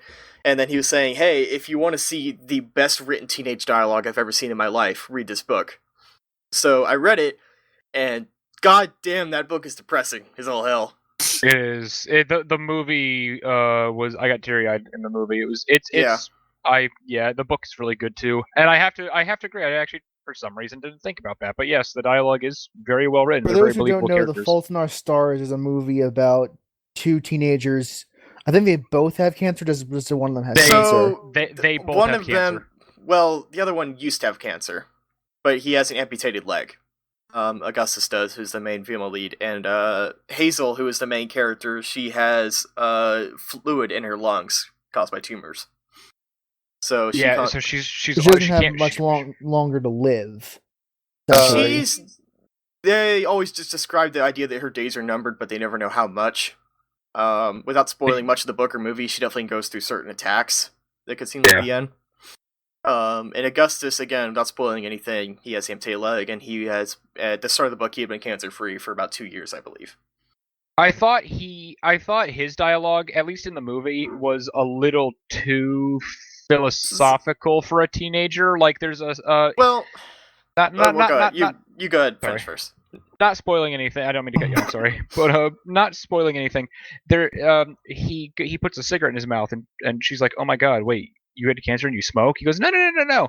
It's a metaphor. You see, I have the cigarette in my mouth, but it doesn't kill me. So like, I always have this thing that can kill me close to me, but it doesn't." And she's like, "Oh wow, that's so deep." And I'm like, Not really. But, yeah, but Yes. Well, I think the thing is, in defense, and I'm not sure of how this plays in the film versus the book, but as far as what I understood in the book, what I found interesting about it is that he seems philosophical just because there's always this constant overhead about the idea that one day they are going to die way sooner than they should. So no matter how pleasant they seem, and he seems to get really philosophical because he's always on death's doorstep. So he doesn't have, he's so unconcerned with himself so much as, the whole thing about his character is he wants to leave, and this is a bit spoiler for, maybe halfway through the book, is that he reveals at some point that his biggest fear is dying without leaving any kind of legacy. So he's so philosophical because he's less worried about himself and more about what he is going to be remembered as to other people. He doesn't want to just be the son that died from cancer. He wants to do something with his life. So he's always trying to think about, what kind of impression to make on people. And I was about to say something that would spoil basically the end of the book, so I'm not going to do that. But that is definitely his reason for that. And it gets a little bit weird at points, but it's a nice dynamic at least, and it definitely plays very much into the ending. Also, just the way that they set up the ending in that book, where it got to a certain climactic point that I figured for any other book would be the very end, and then it goes on for another 4 chapters with basically a sort of extended epilogue, is very interesting. But I guess the last thing to mention that I found interesting about it was that I have virtually no experience with people with terminal cancer, let alone children, but from my understanding, from what my friend told me, is that John Green hung out with terminally cancer patients, kids that age, for months while writing that book. And it seems to come through in the sense that the dialogue, they make fun of their cancer all the time. They make jokes about the guy who lost both his eyes to cancer. And it's if I wrote that book, it would be just them constantly talking about how depressed it makes them, and yet I'd have to imagine just by virtue of talking to them. He's like, no, they make jokes about it because that's just their life. You have to. Yeah, so it almost comes off as really strange because from an outside perspective, why would you make a joke about losing your leg? And he's like, whatever, that's just how they live. It's just a very thoughtful book. And that's not something you would want to take a risk of doing it from an outside perspective, and then just having people look at you and it's you're so fucking wrong. Yeah, it would seem completely insensitive if he did back that up by saying, no, this is actually what they're like. It's a very, very interesting book, and there's a lot of particular moments and lines and things to take away from it.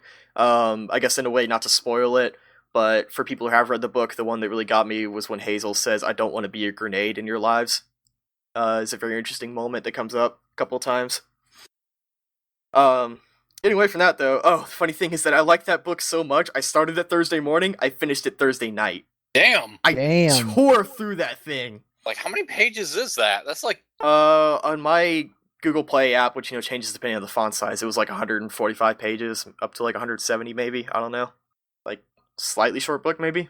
But yeah, Yeah, maybe. it's super easy to read. Like, just page to page, super easy. Like, I never got hung up on anything that I had to reread. That's good. So aside from that, just to give you a little bit of context to stuff I played, the idea was that I had 2 showrooms, and I'd basically sit in one and be on call for the other, like they just called me if someone came in. Which basically meant that I would wear a full suit, and then sit there for hours at a time, doing nothing, until somebody came in, and then spent tens of thousands of dollars. So for like half the trip, I was sitting there, this is my second market, until like the very end, I was telling my parents, I was like, I feel like I shouldn't be paid to be where I am. And they were like, dude, like every time you make a sale, you're getting tens of thousands of dollars. Like my biggest one was I came in one morning and my boss handed me a sheet. And he's like, they need 15 of each of these items. It round up being like $250,000 of furniture. Jesus. And I was like, okay, so I think I paid for myself, even just to sit here and do nothing for most of it. So, just given that context, like the first maybe third of the trip, maybe half, I read through my entire Pocket backlog, every article I wanted to read, which is about 100 of them. So I read a lot about games. Holy shit. And then after that, I finally decided to bust out my Vita and my 3DS, and it was really cool just because sitting at my desk most of the time, being that at my work I can't bring those out, my Vita, my 3DS tend to collect dust just because it's like, why would I play those? I'm at my computer and I got my PS4 here or whatever. So just by virtue of having to play them, I rediscovered how many fucking amazing games are on these little things. Yeah. So I guess just the 3 or so I wanted to talk about, because I can discuss the others once I finally finish them. Other than saying, just Brandon, my friend, is interesting. I got the first 2 endings of Muramasa. Both characters 1 ending, so now I have to go to character 2. Which, Brandon, just help me out here. Do all I have to do is equip the sword I got for beating ending 1 to get ending 2? Well, each character will have their own sword you get for beating their endings. You have to equip both of them for each character. Right. Because once you beat each character's story, you can use all the swords from the other character. Okay, so I have to have both of them. Okay. Yeah, so you need to on each character. You need to get that sword on both of those characters and have them both equipped, and then beat the boss again. Okay. And then once you get that, you can get a third ending by getting the God Ultimate Sword of Awesome. Yes. Trying to check my Vita real quick to make sure there's nothing I'm missing here. No. So the 3 games I want to talk about real quick, 2 of them just really quickly, are 3DS games that I played. One of them I wanted to mention was that I bought Persona Q, finally bit the bullet and did that. And are you playing side P3 or side P4? P3, baby. It's my crew. So upon playing that, the one thing I wanted to point out that, just to, I guess, mostly be for Brandon, that I found interesting about it, is that game at least for me, gets by on sheer force of personality and like personality, but like fan service. Yeah. Like you don't play that for the gameplay. You play it for like you just tear through and nibble up every little. I had to ask, how far I'm are on you? like the end of floor 2 of the first dungeon, the Alice in Wonderland You're dungeon. still in You in Wonderland? Yeah. Mm. So it's kind of funny though that because of the way that game plays, like it doesn't play badly or anything. But like I came to realize so quickly that you purely play that just to just suck dry every character interaction you can, because they are so great. Yes. Like every time the characters have conversations, it's fucking beautiful because it is just like so lighthearted and dumb shit constantly. Yes, I love that part. And I love Ray so much in Zen. Because I like one of my favorite lines is when Ray, Ray's whole character trope as an anime trope is that she's a girl who loves food, so she's constantly eating something is her trope, like her character thing. And she has a great thing where they were like, "Oh Ray, you have a donut. You like donuts?" She's like, "Yeah, donuts are made of love." And then Aegeus the robot was like, "I thought donuts were made of dough." And then just like reevaluating system database, and they're like, "No, they're actually made of dough. She's just joking." It was like the idea that everything Ray says, Aegis takes as fact. So it's Aegis, by the way. Aegis, sorry, I keep thinking of a different thing. But I just love that like the 2 of them are hilarious together because Aegis doesn't get any of the jokes. Oh, and it's totally fair because Aegis is actually how you pronounce that word in Latin. Oh, okay. They're the same word, so it's easy to get them mixed up. Yeah, but it is just like every time you see 2 characters on screen, you're like, this is gonna be great. Yes. Like Elizabeth and Theodore, which is Elizabeth's like sort of brother or whatever. Our Together is great. Like the whole part where she gives him the apron that has a bunch of frilly little hearts on it. She's like, yeah, you're gonna wear this when you make them weapons. It's just like it's so all the personality's so great. And I want to tell you this, Brandon, is that the fucking fight song is amazing. And I saw you mention it on Twitter the other day. Yes. That you're like, it's still stuck in your head. And what I'll I have to look noticed, this It's up. different for each scenario, but the one I listen to is a dual mix that has both of them playing at the same time. wow. But what I noticed is, at least for the U in Wonderland, unless it changes, and at least for the P3 side, it seemed like a mix between Persona 3 and 4's fight songs, in that the verses are like this rap style that sounds like Lotus Yeah. Juice, which would be from Persona It is 3, Lotus but the Juice. chorus is totally that J-pop, like, you know, the Persona 4 fight song. So it's just this great mix of, like, you know, jazz rap, and you then should, just fucking you should listen pump to and the fight. You usually listen to the P4 version of that one too, and then listen to the dual mix because they're also really good. Oh, but Like all three versions of that song So are good. amazing. like, I And guess then I got the wildcard edition, so it also has a Dark Hour remix of that song, great. which is also really really good.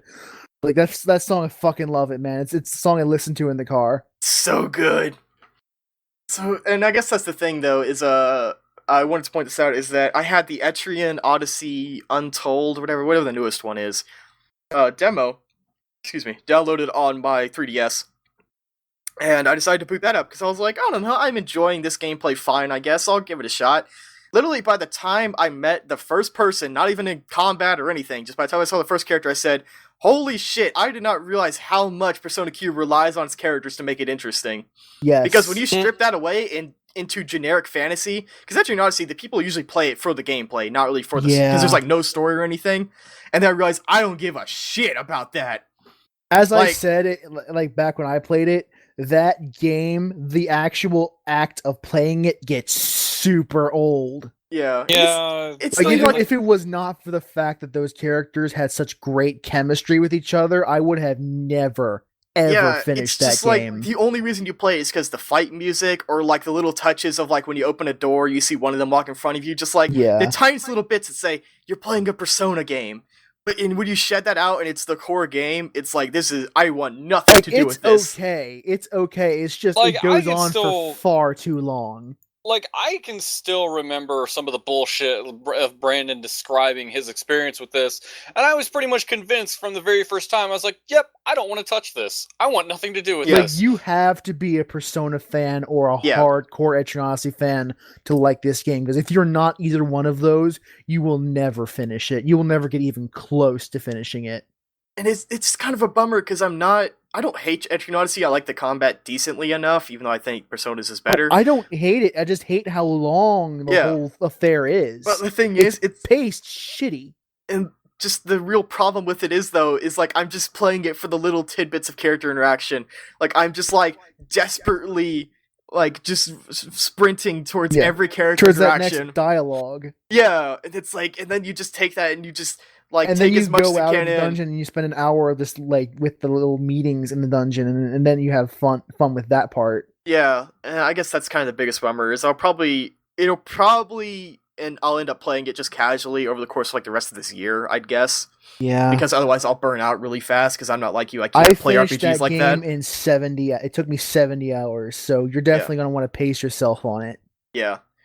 So I just wanted to point that out in the sense that I think it's really interesting, but it was really funny to play an Etrian Odyssey game and realize that, like, I thought I enjoyed the gameplay, and it's like, no, it's just the flavor, it's the skin Yeah, on you top like that the makes it Persona great. flavor. You like Persona flavored Etrian Odyssey, not Etrian Odyssey by Yeah. itself. Yeah. So the other quick thing I wanted to bring up before I get into my main is that I also got a game called Crimson Shroud that was only on the 3DS eShop. I don't think I've heard of this one. Nope. So it's super interesting because, and I kind of made a point about this, is the whole game is it's a D&D game, it's a tabletop game, in that you control little figures, like little dudes on stands, and all the dialogue is the figures shaking around, and it straight up has like a narrator that says like, you know, Gastius carefully laid himself upon the pillar and looked over to his right. Like, there's no animation. It is all described to you as a dungeon master. And I just found that fucking fascinating when I was playing it, because I was like, in video games, we have this infinite potential to create worlds that are as realistic as possible. And you can create this world where it's like actual dragons and moving people, so you don't have to imagine these characters moving. And they used a virtual world to create a realistic setting. Like, when you fight, it's the little dudes on these giant plastic stands just shaking around, and it says, like, you do 52 damage to Goblin. I know I've said this before, but if you enjoy that kind of thing, you should probably play Hand of Fate. Yeah, it is similar in that respect, that it's kind of recreating that. Yeah. But it's just, like, go check out some, like, gameplay or something at some point, but it's just super interesting from that perspective of, like, it's like I'm playing a virtual D&D game with friends of mine. I'm not really sure, like, I've only played enough of it to say it's fine. I'm not sure if it gets any better or much worse later on, but I really, really love, much like Shadowrun Returns, I love flavor text being read to me like a book. Yes. Even more so than just seeing it sometimes. And I love when you just like, because it's even better when you get the visual description in your head. Yeah, and that's unique to you. Yeah, and I just, if anything, I was like, I wonder if this game might be worse if it had, like, all the moving characters and stuff, because it'd probably be just super generic RPG, but, like, the twist on it is the idea that it looks like a tabletop game, and it's super cool. Just look at the environments and have the characters just kind of, like, rotate around on the block, and then, just a whole wall of text basically saying what they're doing. It's just kind of neat. I'm not sure how well it'll hold up later on, after certain hours, but at least initially it makes a great first impression. So definitely go check that out. And the last thing we'll talk about, because, oh god, I am afraid for my future. Is this what I think it is? I got into Monster Hunter. Oh, God oh help. shit! God Oh, help. you know Oh, what? God I mean, damn. Grabbed me by the legs and took me down into its deep void. Why? I said oh no. I didn't mean to say oh no because I've heard that sex absolutely fantastic. It's just I heard all sorts It's of the addicting best, shit. worst thing ever. Because it's just like, I play... See, that game is totally not my thing at all. I didn't think it was my thing, but it turns out it is. You know what? Yeah, it totally is. Well, you're a Dark Souls Soulsian guy, person. yeah. This was Oh, Dark Souls God. before Dark Souls, man. So the thing is, just for context, is that, I was sitting there one of those days, and I loaded up the demo, which I had, and I played it like 3 times over, and got like, I attacked the big guy a few times, and I was like, whatever, I don't like the combat. So this time, I was like, alright, great sword, we're gonna finish this hunt, or whatever, like, I'm not gonna stop playing this demo until it's dead. And then once I finished it, I was like, okay, this is actually kind of interesting. And I decided, whatever, I'll spend the $40, I'll just, fuck it, whatever. And then the next day, I had like, I think it was like 6 hours to play it, and nobody ended up coming in that day. So I just played it straight and had nothing else to distract me. I just had like a podcast in one ear playing that game. And dude, if you let that game get its hooks into you, it makes a pretty poor first impression with all like the gathering stuff, like gathering eggs and gathering herbs. But when you do the first big quest, which is the Great Jaggy, and you start learning its tells, like when it turns to its side, it'll do like a shoulder bash. And when I started learning the charge moves to the Great Sword, I was like, oh no. And then when I got home, just last night, I stayed up till 3 a.m. fighting the Jaggy again and again, and I You're a looked up my Souls internet, guy. and it's like, if you break its skull, you can get a special item, which will allow you to craft the armor for it, and I ended up crafting the entire set. So I have a Oh, sword that yeah. is made from the skin of the Great Jaggy, That's Yep. awesome. and my Good helmet, and saw that, and as soon as I saw that, I was like, The Dude, it's skin of the 3:30. Great Jaggy, the episode Like, title just- for this episode. but like, as soon as I saw that, I was like, this game is for me, and I'm so afraid for every other game out there. Because it's so easy to just get in that and be like, dude, there's like 100 fucking beasts to hunt, and all of them have unique movesets, and all the setup, and it's just fucking incredible. Like, oh my god. I've heard it's addicting as hell. Like people It will really post is. stuff on Tumblr about it, and they're like, "This is my first day," and then like a week later, they're like, "Help!" Ugh. I mean, I the can see how last people one. say they spend like 300 hours in this game. Yeah, I mean, the last one I know I played was shit. Try? Yeah, it was on the original Wii, not the Wii U game. Yes. Not but the Ultimate, one on the but original try. Wii. Yeah, try. The Wii Yeah, was 3 like- Ultimate.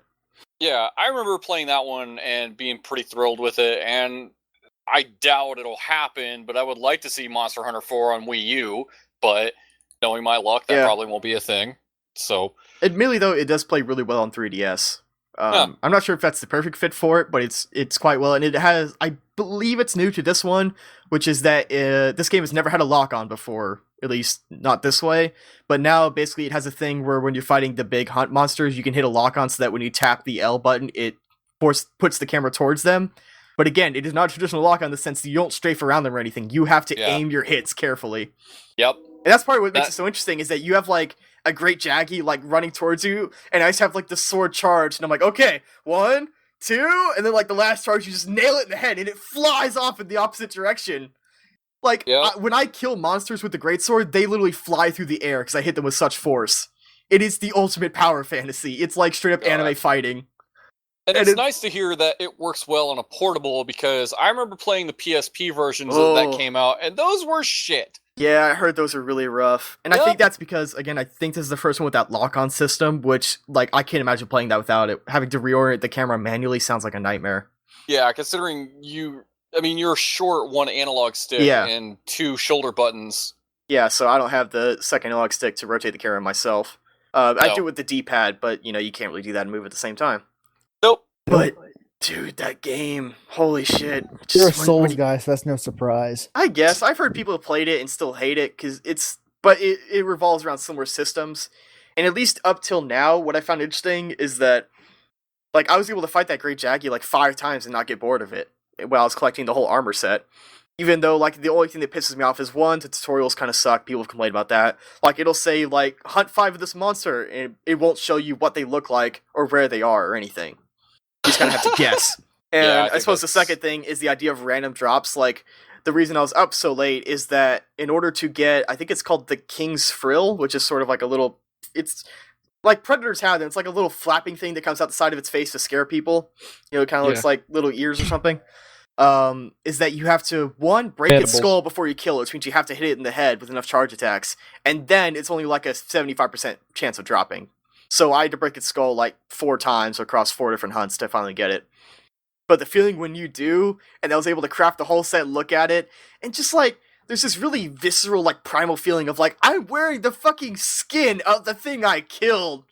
Like, I tore its coat off and wore it as a fucking cape is kind of incredible. In just the most weird way possible.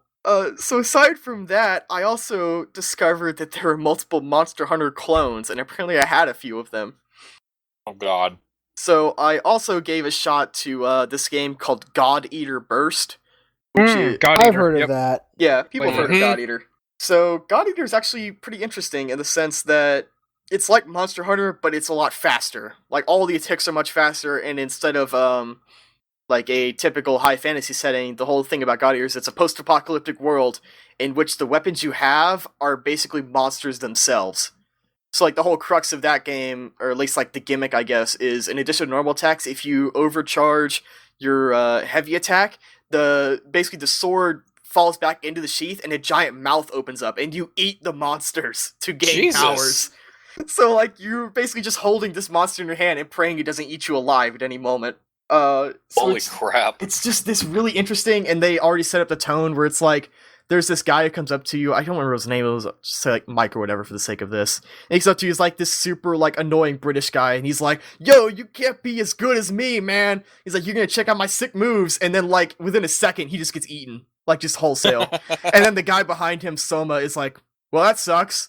And then he just killed the monster, and you go back to Soma, and he's like, look, people die, sorry about that. I was like, yeah, whatever. Cross Zone. Soma was? Yes. Yeah, like they're really, like, lethargic. And the chick. Oh, yeah. Which is the funniest thing about this fucking game. Full English voice-acted cutscenes. Which are hilariously bad and great at the same time. Like, they're not terrible, but they're kind of cheesy. Just, like, all the accents and all that, and the dialogue is kind of dumb. But it's kind of awesome, just because, like, I love Monster Hunter, but it's really kind of cool to play a game like that with a good story. So just the idea of I come to these full cutscenes and they actually acknowledge me as a character and all that. Even though, oddly enough, I realized this, and it may change later on, it may have just been one misstep, but when the only time I got acknowledged as a pronoun was when they said he, and I'm playing as a female. And also, the female girl was kind of flirting with me, or like the female higher up, whatever, one of the big hunters. And I was like, so I wonder if there's just this idea of, like, they did all the acting with the idea of a male character, and they said, fuck it, we don't need to worry about the other one. So it's just this weird thing where either people think I'm a guy, or all the women are gay. So I don't know. Yes. Here they are. So We don't game's- know. So that's pretty cool. And the last one I tried, which I've played I played enough Monster Hunter clones, and I'm probably going to write something about it this weekend. Was you might have heard about this? It's very very recent, called Todaiken, something like that. It came out on Nope. PS4 and Vita. Giant I Bomb have did a quick no look of idea. it. The guys who made Dynasty Warriors made Monster Hunter. It is Omega Force making Monster Okay, Hunter. I want this. So it plays like Dynasty Warriors and Monster Hunter. In the sense that like Uh-huh. your attacks are like lightning fast, but you're attacking giant creatures that take like hundreds of hits to kill. So it's This just sounds pretty. Yeah. yeah, it's check out the demo. There is a demo available. I think it's on PS3. I could be wrong. If that's the case, you should check it out. I played it on the Vita. But it's super interesting because it's also a pseudo post-apocalyptic, but it's Edo period Japan, like feudal Japan. So, and it's this weird thing of like the whole crux of it is you absorb the souls of fallen warriors into your weapons and imbue them. So it's like you take like this famous in that universe general and you're like, I'm gonna throw you in my longsword and then it's gonna catch on fire because your raging soul is burning within. It's just like killing demons. It's like Monster Hunter, but Dynasty Warriors. I don't know. They're just all so weird, but I fear for myself because Monster Hunter, I've already got like probably 20 hours in. God Eater is cool on style alone, and I love the cutscenes, so I'll probably get into that. I don't know if I'm gonna get into Todaiken, but I'll probably get it eventually anyway. And then I had that realization yesterday where it's like, oh my god, I'm a rabid Monster Hunter fan now. I am that person on the internet who just goes were like, that guy. I've played 350 hours of Monster Hunter. I need like 5 other games. I'm gonna start importing games from Japan that are like Monster Hunter. Well, to be fair, I Sam, need more. you import Japanese games anyway. So Yeah, what's but the real they're like difference rhythm there? games or whatever. But now it's like Monster Hunter games. Fucking rhythm I'm heaven. importing games based on a non-existent genre, like the hunting genre that And it's people your call own it. fault. It's all because I played that demo one more time. If I hadn't done that, I probably wouldn't have got Monster Hunter. I would have started down this road. Probably not. So I just wanted to take that time to say Monster Hunter is rad as hell, and those other games are pretty cool in different ways. Nice. Yeah, God Eater I got on PS Plus, so you guys might have that as well. I actually really wanted to I really wanted to play God Eater when it came out. I didn't get to it for quite some time, but yeah, that game's really fun to play. Yeah, you've played it. Did you play on the PSP or the Vita? The PSP. Yeah. I don't have Plays the Vita. all right. Yeah, it's a pretty decently playing one. And now that I saw that, I recently followed RPG Site because of Brandon, a Twitter account, and I got really bummed when the guy was like, they should localize God Eater 2 or God Eater Burst 2. And I was like, oh, whatever. And then after I played this, I'm like, I want another one of these on the PS4 or the Vita. That'd be so great. Yeah, like updated God Eater. God Eater 2 is Japanese only, which kind of sucks. I love that it was just God Eater, and then when it came to America, like, oh no, we have to change this. Now it's God's Eater Yeah, Burst. I was gonna ask about that because the characters because- literally say God, like just singular, but all the text says God's plural. Because you Christian Americans, you can't have God Eater. I guess because like singular God has a specific connotation in America versus Yeah. Japan. Yep. It's not like in Japan it's generic But God. there have been games that have referred to God before. Yeah, but in this so- case you're talking about like killing God, and in Japan, God would just be a singular yeah, that's entity, like part of a every group. JRPG I've ever played. I guess, but in this case they never refer to it as anything but God. So it's just this thing where like I wonder if they just I don't know. It's been like They didn't wanna Square Enix step got on away any from that like a shoes. decade ago, but maybe these No, guys they were. didn't. Lightning Returns has you literally killing God. No, at no, the no. end of the I game. mean, like they got away from not from like differently translating it. You know how like the churches turned into medics or whatever. I'm saying they finally in Lightning started doing that. Returns, they explicitly call him quote Almighty God. Oh no, I'm saying this incorrectly. What I'm saying is that they used to do what God Eater's doing now, where they used to try to shy away you're from right, it, and they you're finally gave up on that. So it seems kind of weird to see this in today's age, Yeah. where Japan shouldn't give a shit about it anymore.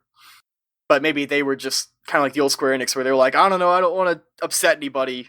So, but again, it's really bizarre because the text refers to it, like the manuals refer to it as God, the character's voice actor refer to it as God, but when they say it in the cutscenes, it says Gods. And the game is called God Right. Eater. It hasn't been renamed God's Eater. I don't know. But those games are rad as hell, and I'll be curious to tell you guys about them when I play them all for like 100 hours. And man, we need more of these games because they're actually kind of awesome. Yeah, You should all give them sounds a pretty shot if dope. you ever get the chance. If they ever come cheap enough, give one of those a shot. Might like it. That's it for me. I apologize I'm for taking looking- so long.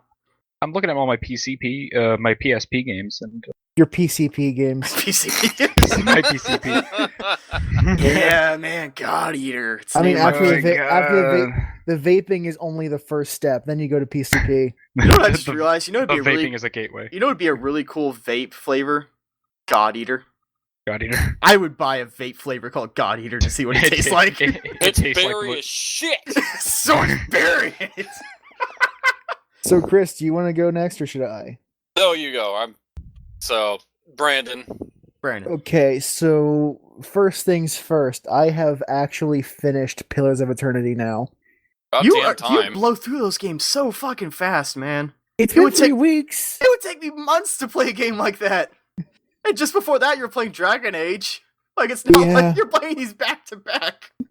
Yeah. Brandon, Oh with my those games, god. you could turn the difficulty down. So Oh yeah. I totally go in easy mode. And I don't have any See? qualms about it. I have Okay. no qualms about That it. would probably explain, like, you were in that just for the story in the world, not really, like, for the combat. Yeah. you know.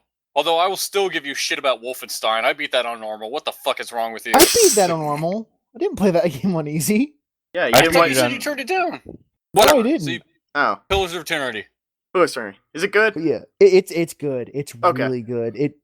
It basically, like, Obsidian, like, answered all of the gripes I've had with the old BioWare Baldur's Gate games.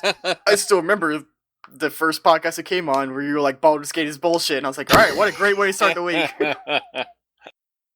But like, yeah, like the one of the biggest issues I had with like the original Baldur's Gate games is that it is in theory a real time with pause system, but if you look at the mechanics closely enough, it is an entirely turn-based game. Like, every character takes their actions in a very specific order. Is that based on And- like a stat, I guess? Like an agility Probably like they don't actually they like it's all behind the hood, so you don't actually like see the numbers that are determining turn order and all of that. But if you look at the mechanics close enough, you can see that it's not real time. It's clearly a turn-based system they're using, and then just using the real time with pause mechanics on top of that. And it always annoyed me because it felt like it's both not responsive enough in the sense that if it's real time, there should be no like I should click and it should hit something. But at the same time, it's too fast because you have to constantly pause to issue all of these orders. So you're using real-time thinking in a turn-based system in a way that doesn't really compute, at least didn't to me. And this might sound strange. I'm kind of just ranting at this point.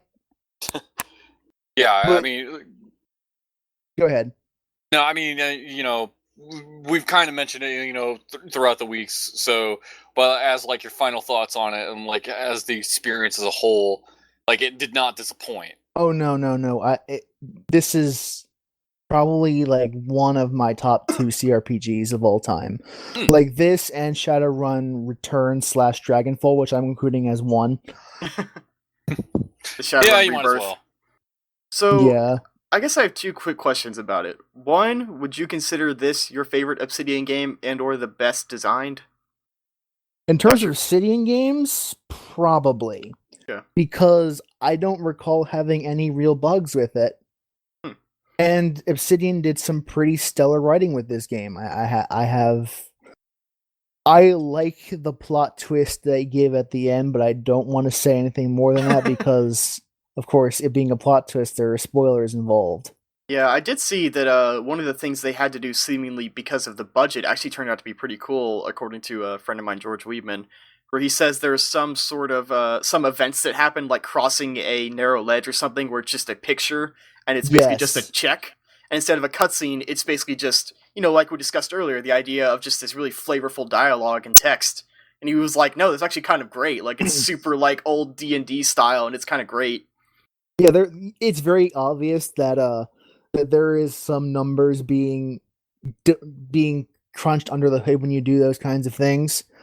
Because I had this one dwarven ranger in my party, And whenever I did one of those actions, she almost always, without fail, got some sort of injury while doing them. That's kind of a bummer. To the point where it's clear that they're doing it because she has like a low like reflex or something. And I guess the other quick thing I was going to ask, and I'm pretty sure I know the answer to this, but say if you're like me and you've only played Shadowrun Returns, which I would consider a pretty shallow CRPG of sorts, would I be able to get into this game? I think you would. Okay. Because I was thinking about To getting this some over the degree, summer. it does kind of assume that you've played some of the older Baldur's Gate games, so you might have some difficulty breaking in initially. But once you do, it's pretty intuitive. I played Baldur's Gate, the hack and slash game for the PS2, Dark Alliance. I mean, Not just that like one, that, the other right? one. those The were other pretty one. good. Those were good games. Yeah. I did ask that on behalf of me, and just I'm guessing there are some people Yeah. watching who are probably like me and have barely touched Yeah, but CRPGs. it's something that they definitely designed it. Like with Baldur's Gate, that game was clearly designed under the assumption that if you were getting that game, you already had familiarity with second edition Dungeons and Dragons. whereas- I have perfect knowledge of it. Whereas this game, since it is a brand new lore, they knew they can't make that assumption. No. So they do kind of ease you into it in Yeah. a way that Baldur's Gate just assumed that you were already a D&D guy and you knew what you were doing, which is probably another reason why I hated that game a lot in retrospect. Yeah, at least from what I've seen, it definitely seems like it hinges on some kind of at least intermediate knowledge of RPGs, even if it was like Yeah. Dragon Age or something like that. You do need to understand like what the basic like ideas behind typical RPG design. But Yeah. if like you're playing, if you're like me, you probably already have enough familiarity that you can just get right into there without too much difficulty. Someone who like this is probably not going to be baby's first RPG. Yeah, But it seems like if you wanted to get into CRPGs or at least something like it, at least in my case, it seemed like Shadowrun Returns was yeah, a you should great probably start. do Shadowrun Returns first and then come to Pillars Yeah. afterwards. Especially because I in mean- Shadowrun, you can kind of flub the stats a little bit, and everything seems to just kind of work out, at least as far as I did. Like, I Um, wonder, like, was there any option for like difficulty or? Oh, there's difficulty slider. There's difficulty slider in Pillars of Eternity. I put it on easy mode because fuck, I don't care. Yeah, I'm starting to lean, like, very carefully starting to lean that way towards RPGs. Like- just in general, like, I just don't care anymore. At I some mean, point. I'll be honest. I mean, that was how I played fucking Dragon Age Origins. Was Dude, That's you how fucking I- had to with that game. yeah, Yeah. you It's did. hard. Holy Yeah, it I played it on is. normal and then turned it down for like any encounter I started to fail at because I was like, Christ, it's a little too easy, but I'm just tired of dying over and over. Yeah, it's like I want to see this fucking story. Just Yeah, that's how I played Origins. I just wanted to get through the story.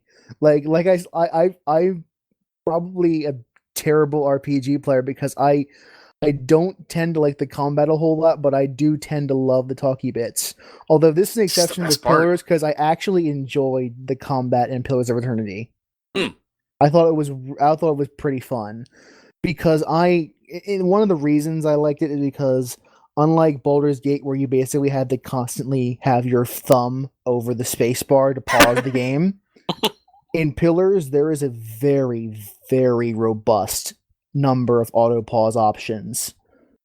So that you don't have to worry about that so much as you have to worry about the overall tactics of your party, which really, really helps. I don't have to worry about pausing the game if something bad happens because I know the game's on automatically pause for me if that does happen. That's pretty neat. At least for as far as I've seen, this game is almost universally loved as far as like yeah. it's Yeah. not only like an homage to CRPGs, but it actually takes some good advances towards It something gets new. rid of a lot of the stupid shit from Yeah. those old games. Which, Oh, man, yeah, it's absolutely. very possible that game could have just been like Baldur's Gate 3, and then people still would have loved it, I and would then have people like hated me it and you so would have been much. hated it. Yeah. So I'm really glad they decided to actually make some changes to it to update it Yeah. for modern times. I mean, for some people, Dragon Age Origins was Baldur's Gate 3, but that's Even that game seems a little more accessible, but yeah, there was definitely a lot of like It dice is- rolls it- and stuff going on. Origins is definitely very accessible compared to Baldur's Gate, but that's not saying much. During Baldur's Gate But is like like I the said, bottom Baldur's of Gate- accessibility. shit. Pretty much already assumed that you were at least familiar with Second Edition D&D. God, yeah. which made it so much harder to get into. Because it's that typical RPG problem where at the beginning you're told to make your character, and you know nothing about what campaign you're getting into. But you had to make a character anyway. So what happens is that you spend half an hour making a character, spend like 20 minutes playing that character, and then spend another half an hour in the character creator doing a different character because you realize the first one you made is complete garbage. The worst part is I do that with like every game that's a created character. Like I'm never happy with my first set. Yeah, it's always kind of trial and error till you feel like you got something right. And I did that with Pillars as well, but that create a character process wasn't A, as long, and B, I learned early on that I learned very early on the character I was playing was not the one that I wanted to play. So I had the benefit of the doubt there as well. Real quick, I'm really sorry to budge in, but I just wanted to mention one more thing that I found really funny about those Monster Hunter style games I played. Is that with Monster Hunter 4U and God Eater and Tokaiden, all of them have the option to change your appearance after the game, but only your hair. Like, it was just this weird thing of like, because I looked it up, because when I first created my character, I was like, I don't really like the hair I have, and it's like, yeah, you can change it. And then, of course, when I went to God Eater, I was like, can I change that? And it's like, yeah, you can. You can always change your base set of clothes that you wear under your armor, and you can always change your hair in all of these games, but that's it. You can never change your face. And I was like, why? Well, that's not a huge issue. Yeah, it's just so weird that it's like, what a weird, like, through line through all of these style of games, and it's always the hair you can change. I don't know, maybe it's like shit you notice more behind the back. I don't know, like, I personally love that, because I love any game where I can change my character at any point, like Saints Row style. Oh yeah. I just found it really funny that it's like, I could just change my hair in any of these games. It was just such a bizarre thing. It's like, I wonder if that's like a, like, almost like the Monster Hunter Bible, like you have to be able to change your hair, or it's not a Monster Hunter game. The other thing I did this week is, as I said last, I was watching a lot of Joss Whedon's shows, like Buffy the Vampire Slayer and Angel. Oh shit. Mm-hmm. I watched another one of his shows this week. It was a show called Dollhouse.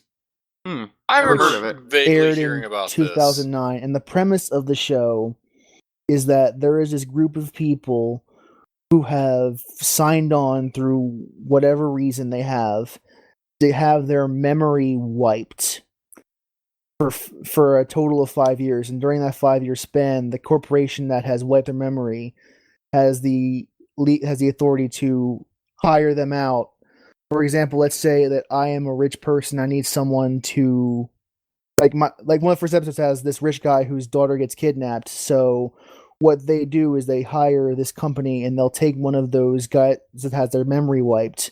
They'll imprint a memory of someone who's really good at hostage negotiations and assign that person to work that case and try to get the child back. Yeah, it was a weird. I remember. I think this probably only lasted like 1 or 2 seasons. It had exactly 2 seasons. Okay. 26 episodes. And it was a really intriguing show. I mean, I give Whedon credit of like wanting to do like high concept stuff. He made the mistake of signing on with Fox. Yeah, I'm sure he won't do again. He tried it once with Firefly. At least with Dollhouse, when he got the second season, he kind of knew that he was no chance in hell he was going to get a third season. So he wrote the second season assuming that there was going to be nothing else after that. So there was a pretty satisfying ending to the series, and it was definitely it's a very dark series. It challenges the basic notion of, if you don't have your memory, who are you exactly? And I thought that was really interesting, just to see like what his take on what a person is, if not their memory. Is there a soul? Can people still like form relationships when they don't remember anything?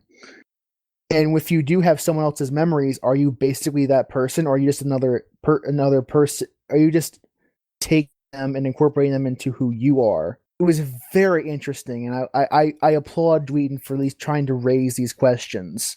Yeah. I mean, I was glad they didn't have a show called Dollhouse, and it's just a sex thing. So, especially since it's Fox, but yeah.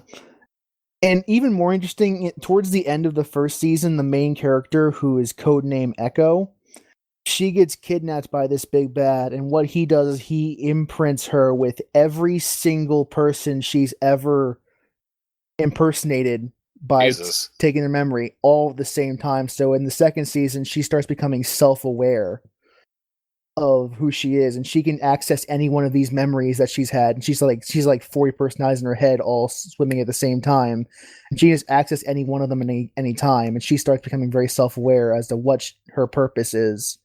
And it's just a really fascinating series. I definitely recommend checking it out because it's a short one, 26 episodes. So Yeah. it's not going to take a whole lot of time, and it's very, very fascinating. If I had Netflix, I'd probably check it out. So, And you have an Amazon Prime account? I don't. Because it's on there for free as well. That's Okay. where I watched it. Oh, okay. Looking at And aside from that, the other game I played, and you two know it because we just did it. that. Oh, right. How could we forget? Sam, Because somebody's got to Chris, bring it up. my pal Ryudakun, and I got together and played Insomniac Games' Fuse. Yep. Fuse. Not Overstrike. Fuse. Are you ready to play the Fuse? Just And people Uh. who are listening to this might remember Fuse as that game that once looked cool, but then looked totally boring. And then was completely forgotten by everybody. It was At the the same poster. time, It was the poster child of focus testing ruining a good idea. yes. Yep. So we played it. We have now experienced We have Fuse. played about an hour of the game so far. Yeah, So, and should for we just anybody, talk about our highlights? Because there are a couple. yeah, Tell let's do tell that. me, Sam, about the full Fuse experience. Well, when you play Fuse, you can expect to have great moments such as your friends not moving but able to use their weapons, people Yeah. disappearing out of cutscenes, falling through the floor multiple times, locking up your entire system after failing a mission. Weapons disappearing out of people's hands during cutscenes. Your weapons floating in the air during cutscenes without a body attached to them. Scripting breaking right in front of you and then somehow working even though it's broken, which was the case of picking up that third Fuse thing we were supposed to do before we got in the elevator to fix the elevator, and we just went in the elevator anyway and it worked. Yeah, and then The broken scripting somehow worked. I don't know. we ended like after about an hour playing. Yeah, we and I ended want the to stress, game. we only played this game for about 1 hour. We have so many great things to talk about. Oh, Yeah, the whole session ended because we all died at one point, and then me and Rikun and Chris all had our screens just go black, and the game literally froze and locked up the entire system. Couldn't bring up the XMB or anything. yeah. Fucking that game locked up my PS3. Yep. Same Also, Yeah. fun fact, this game has never been patched apparently, because No. none of us received an update, and it Yeah. locked up my PS3. But you know, it's perfect. There's no bugs. Chris not Yeah. being able to move, that's a feature. Not to mention, It's a known shippable. Sam and myself had purchased the $5 Fusion Pack DLC that includes. Can we talk about how Sam spent 10 fucking minutes going to the PSN store to get the $5 DLC? I I think wanted it's- to get the 100 kilobyte on disc $5 DLC, no less. Yeah. Because I wanted my character to wear the prototype outfit, only to learn that that's only available in the Horde mode and not Yeah. the story mode. Yep. God damn it. Even though it lets you customize your character like you're playing. Damn you, Ali Harris. Yeah, Lightning is in that game and it's pretty funny.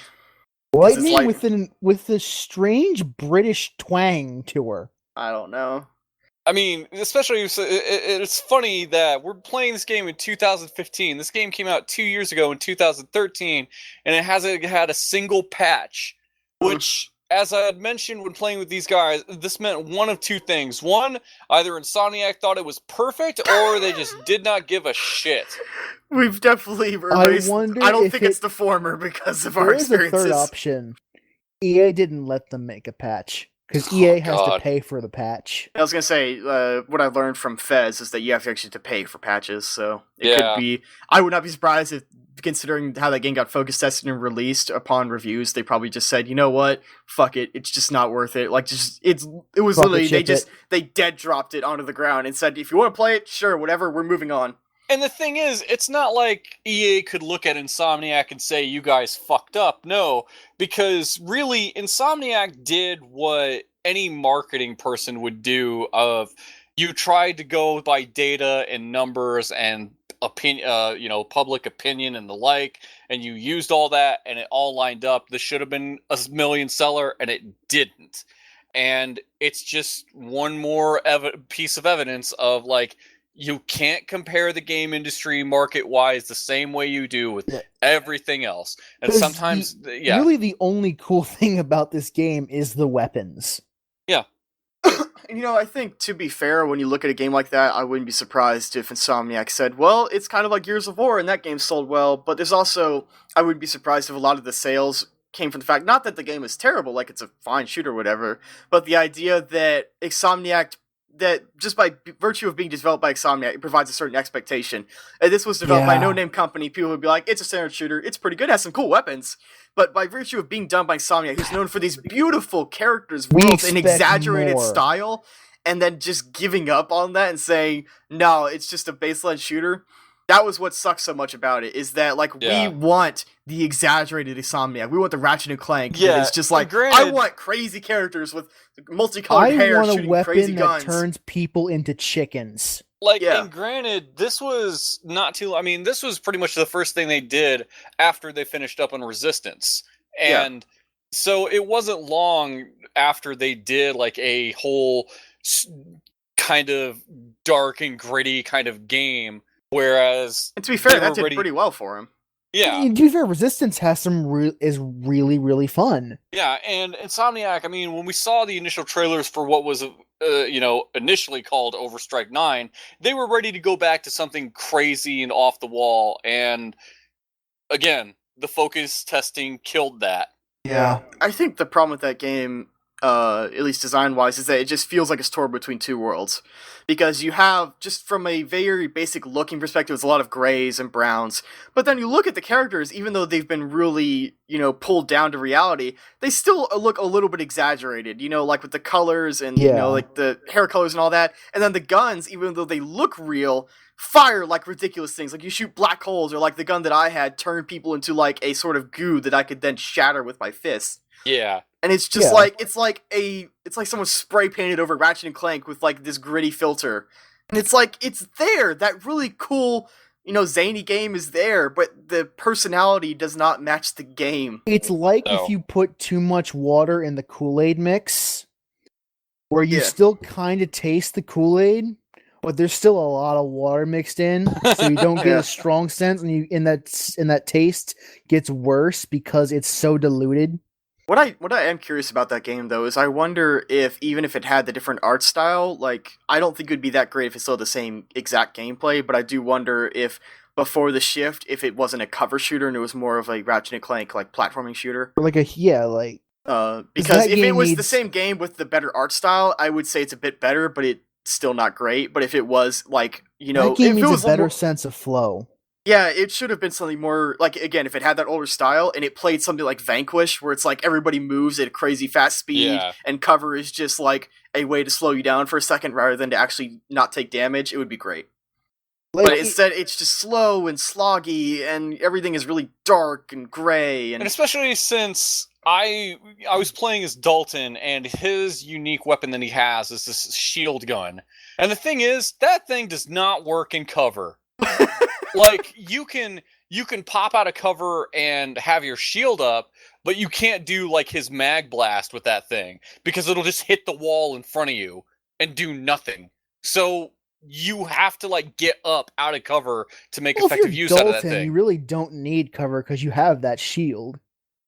Yeah, but even then, it's that thing still uses up juice when, if you just have the shield up, it doesn't use up anything. But if bullets start soaking that thing, it starts to drain the power. Because the idea is that bullets can stick into it like fucking fly tape, and you just shoot it back at everybody. And on paper, that idea sounds really cool. But I don't know. It's he has his uses. Yeah. Yeah. I'm sure everybody does. It's just, holy shit. That's why I picked my character, because I knew I played her in the demo, and I knew I would be okay with her style of play. Yeah. Like the overall impression I came with, and I mentioned this while we were playing it, is that as this game is, it's one of those things where I probably would have bought it at some point, just played it by myself because I play every shooter that comes out, and been like, yeah, it was fine, I guess, but there's like nothing really memorable about it aside from the weapons are kind of cool. I mean, yeah, that was an adequate time for $5, I suppose. Yeah, if it wasn't for the frame rate and Chris's thing, like assuming all the technical issues weren't a problem, it would have been cool. It would have been like a fun little co-op romp. Like for the money I paid for it. And this game is one of those stupid co-op games that rely far too much on the rally everyone to the same point. Everybody is required for every door. It gets really annoying. Like every elevator, every door, every even worse when like their walls. only purpose is just pose while two other people open the door. Yeah. I mean, I think it kind of seems like it's a mistake to build an entire game from the ground up with 4-player co-op at the forefront of that.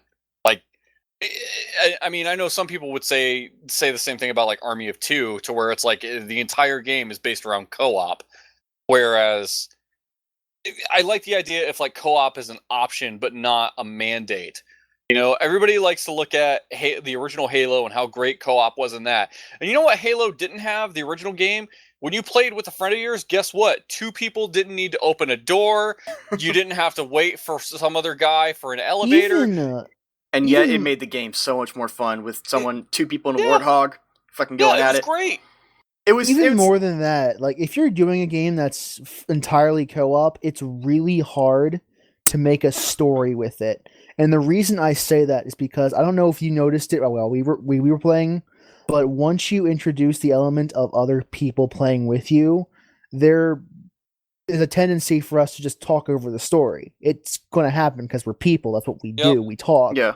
So of course, if you're trying to make a story-based game with a co-op, you're not going to get a story because we don't care. We're talking to our buddies and not listening to your story. You're trying to coordinate 4 fucking people to get through, like, you know, hallway or something. Door. And it's kind of funny, like, the more I'm thinking about it, that Chris's description of Halo is actually very interestingly apt, just because the idea that it feels like, at least from the wide levels and the multiple vehicles everywhere, that it was designed to be played in single player, but enhanced by co-op. Not relying on it, but not like thrown in. Like, just like the idea of the Warthog, where it's like one person drives and one person shoots on the gun. Like, that's a perfect example of like playing alone. You can have a little co-op guy driving, or a little co-op guy shooting. Play with a person, it's better, but it's not worse off. It's not necessarily worse off without it. It's just fine. Absolutely not. And then Fuse also makes the mistake where your character that you play as gains experience, and the other 3 characters gain a slower experience rate while you're playing as that one character, which basically disincentivizes you to playing the other characters because you're not as strong. I mean, I'm kind of surprised that they get experience at all, to be honest. Yeah. But you're right that it's kind of weird that they just kind of half-assed between it because they couldn't seem to decide between the 2. Yeah. But like original Halo, you could play that game, and if it was just, here's this, it's the exact same game as a single player, but now you can bring a buddy along. Does the story acknowledge there's 2 Master Chiefs running around? No. Do we need to worry about that? No, because fucking video games. And that's really all it really needed to be, because that's the thing that annoyed me about Army of Two, to where the first Army of Two game, I got some enjoyment out of that, and I liked playing it, but it annoyed the fuck out of me when it's like, I gotta get my AI partner to boost me up and then lift him up because I can't proceed without him. I hate games that rely on co-op bullshit like that. Head to the rallying point. And the reason, and I know the reason designers do it, it's just a way of like, well, you have to make sure both people get to this point in the game, otherwise it breaks it. It's also a way of knowing that they're all there for the cutscene. And you know what? Yeah. You know what Halo did? You know what they did? They just teleported them. Do they have to acknowledge it story-wise? No. Who gives a shit? Would it break immersion? I don't know if you care about that, but you know what? It would fucking work, and you don't have to wait for somebody to open a door. Say that, because even though Fuse uses the rallying point, they teleport you in cutscenes an awful lot. Because I mentioned how jarring that was, and it's something I never even considered in video games until this game, because it's so noticeable. Is that so often you walk into a cutscene in a certain area and you're just in a completely different place, and it's so disorienting, because I guess I'm used to cutscenes kind of like walking me out and then slowly painting the camera back and just kind of fading out. Like, even though you're not playing, you're still getting the sense of where you are in terms of spatial reasoning. Yeah. And every time I Yeah. popped back in, I was like, what direction am I facing? Where the hell am I? Yeah, Why am I was like, looking how at the this fuck did door? I get here? And that worked Yeah. for me because I could see everyone, but like because you guys were kept tipping out everywhere, it was a little harder for you. Yeah, Yeah. it was really bizarre. For some reason, like the connection between me and Sam was just so out of sync to where I couldn't see him moving, he couldn't see me moving. I'd see him fall through the fucking floor, and so Chris just disappeared from me most of the Whereas time. for me in Ryu, we were sitting there like, "What the hell are you guys talking about? It's working fine." No, yeah, because I could see you two fine. yeah, Yeah. you guys were fine on my screen. Yeah, don't know. like I just wish games could just be. You don't have to gate off an area because both you and your buddy aren't opening the door at the same time. No, it's just here's the same game as it is a single player, but you can bring a friend along. That's it. And Fuse also made the mistake where if any one person in your group dies, the entire Yeah. team loses. I got super pissed about that when Brandon And actually that's- died and it just gave me a mission failed. And I was like, what And- the fuck? I and was that's doing what- fine. That's the death that ended up breaking our game session. Yeah, Like, it's kind of funny because I remember when Left 4 Dead first came out, and I felt they had finally fixed that problem by saying, when you die, we'll put you in a certain spot to respawn. On the next And it's like- checkpoint. I thought all video games were finally going to do that. Like, Halo did that as well. Like, the original fucking Halo. Again, we keep going back Yep. to that. And it's like, Yeah, why just stay out of do combat. they refuse to acknowledge that design as better than what they currently have? This idea of, like, why punish the whole team because one person fucked up? yeah, Yeah. it really is ridiculous that after all this time, when everybody wanted to do a co-op game because Halo did it so well and people liked it so much, and they've only managed to fuck it up, and nothing has ever been that good. You know, and I don't mean to just dick ride Halo just because it's Halo. No, I say that because it was designed very well, and nobody seemed to, you know, take a fucking note from Bungie's playbook at all. Yeah. Just And- Yeah, this is a game that just it feels so by the numbers. Yeah. Oh, Aside from the fuse weapons, Yeah. like, everything is just so rote. I do think what's interesting when Chris mentions Halo, like the things he talks about, is that the things that he mentions are definitely all quote unquote immersion breaking. But I think Yeah. that's kind of an interesting larger discussion about the idea of like as players, you know, we've played so many games that doesn't really break my immersion. Whenever I teleport in Halo, I may think, yeah, that's a video game thing, but I don't think, whoa, I'm playing a video game all of a sudden. Like it's like a half-second thought. That's it just is gone. it is convenient for the gameplay experience. And It it's is like, much if more in the end that convenient means to have better- a respawn position, Yeah. and then to wait minutes to reload after you've died, after one and person in your and party it's has died. Between like that stuff and just like Fuse definitely feels like modern design to its core with all of that. That it's like we must always work for player immersion. People can't just teleport into cutscenes when they die earlier on in the game. It's like Yeah. you can't just teleport around. We have to make sure the story acknowledges all 4 players equally. And it's just all like this modern design that's like we figured it out 10 years ago. Yeah, And we can't get over that.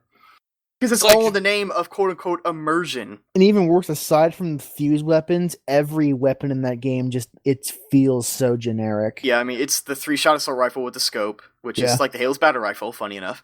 There's shotgun. basic assault rifle, the shotgun, the sniper rifle, the submachine gun, the regular pistol, and the revolver. Yeah, and that's another reason I use my character because her weapon's an assault rifle, which means I can basically use that fuse weapon the entire game. Yeah, I mean, mine's also an I assault rifle. almost don't ever have to touch the other weapon. I Whereas do guys like because I hold the fucking yeah, shield. guys like Dalton have the fucking shield. They have to rely on like assault rifles, and Ryu had the crossbow, which is notorious for having low ammunition.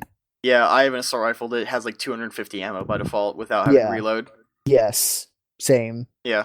I'm curious to see if that game gets much better or worse by the end, but I really think it's interesting how Chris brought up Halo is just this idea of modern design and immersion kind of ruining games. Oh, That- we're that'd gonna be an play interesting- more of this. We're gonna slowly chip away at this Yeah. game. That would definitely be a really interesting discussion, like video or article. Just that idea of modern design and immersion, because it seems like all these games have this idea that immersion is just so thin with every player. That's like if we do one thing wrong, then the whole game is ruined. It's like no, as Like, as it is gamers, the we've built up willing this. suspension of disbelief. I am willing to overlook the silly stuff if you do enough of the other things right. Yeah, but it just seems like with games like these, this idea that they always think that veil of immersion is so thin, whereas like just as gamers we've played so much stuff. It's a pretty thick wall between noticing you're playing a game and enjoying yourself. Like, there's a lot has to go wrong before I really consciously think that I'm playing a game. Like, just things have to really mess up. Yeah. Yeah, that's a grand discussion for some other time, but it's interesting. Yeah. It's really interesting to think about. Holy shit. So Brandon, is there So anything else? with that, I think I've had enough discussion in my week to last the rest of this podcast. So I will concede the floor to my lovely host. So you mentioned Pillars of Eternity earlier. Yes. And I was almost going to segue by saying, like, hey, Obsidian and RPGs. Garrett and Sam, I'm glad you both are here for this. Oh, I'm glad I'm here too. Thanks, Chris. Oh god, we're not happy to talking be about this game again, are we? Yes, we are. So I finished a playthrough on South Park: The Stick of Truth, Oh, and I started that game a while back.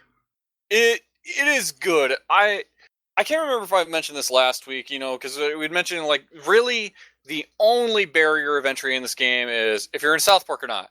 If you're not, that's fine. You've made up your mind. This isn't for you. If you do like it, if you do like South Park, then you should totally play this because it's the best, like, South Park game ever made. And I know that's not saying much because I've played past South Park games. Did you play the N64 game? I actually like that. Oh god, yeah. Yep, I remember that. It was okay. It was not But good. I mean, on record, doing the side quests and the main story, the South Park took me 16 hours to beat. So, to kind of give you a little That is the frame best reference. thing I've heard thus far, considering That's me and good. Brandon have talked about game length like every week.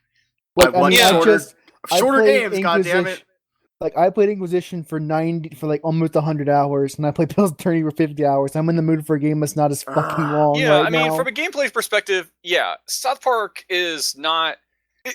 And the thing is, it is not. I do not feel it is dumbed down by any means. There is still a very good amount of depth and strategy involved in playing that game.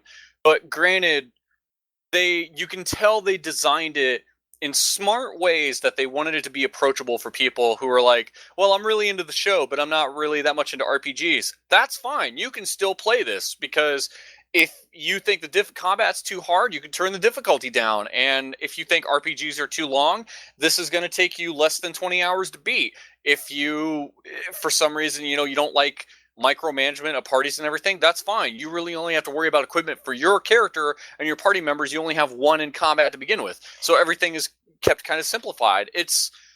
But at the same time, if you want the depth, it is there. So if you want it to be hard, you can turn up the difficulty. You want the challenge, it is very much there. And not to mention, if there's somebody that, 16 hours isn't long enough. To me, I feel this is a game that really does still welcome you back into playing multiple times, especially if you are somebody that likes to experiment with classes.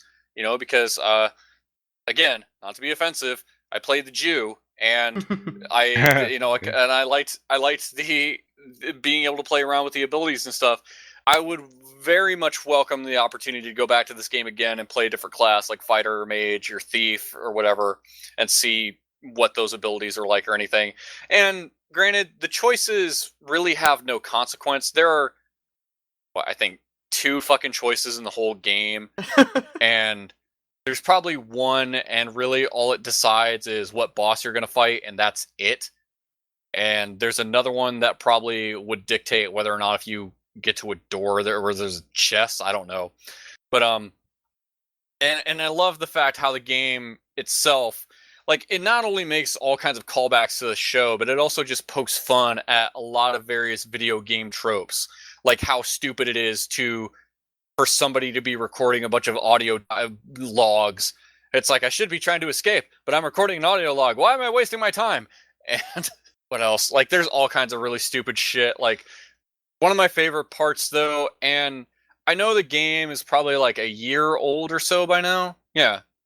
Like, yes, because I remember Game of the Year last year talking about it. So roughly. So, one of my favorite segments was when you finally get to go to Canada, and in the game, the game shifts to a top-down perspective, a la early Final Fantasy games or Dragon Quest, whatever you want to liken it to. Sure. Because it's like you go to Canada and like the characters still look like they're out of South Park, but the game takes on like a 16-bit esque look to it, which I thought was great.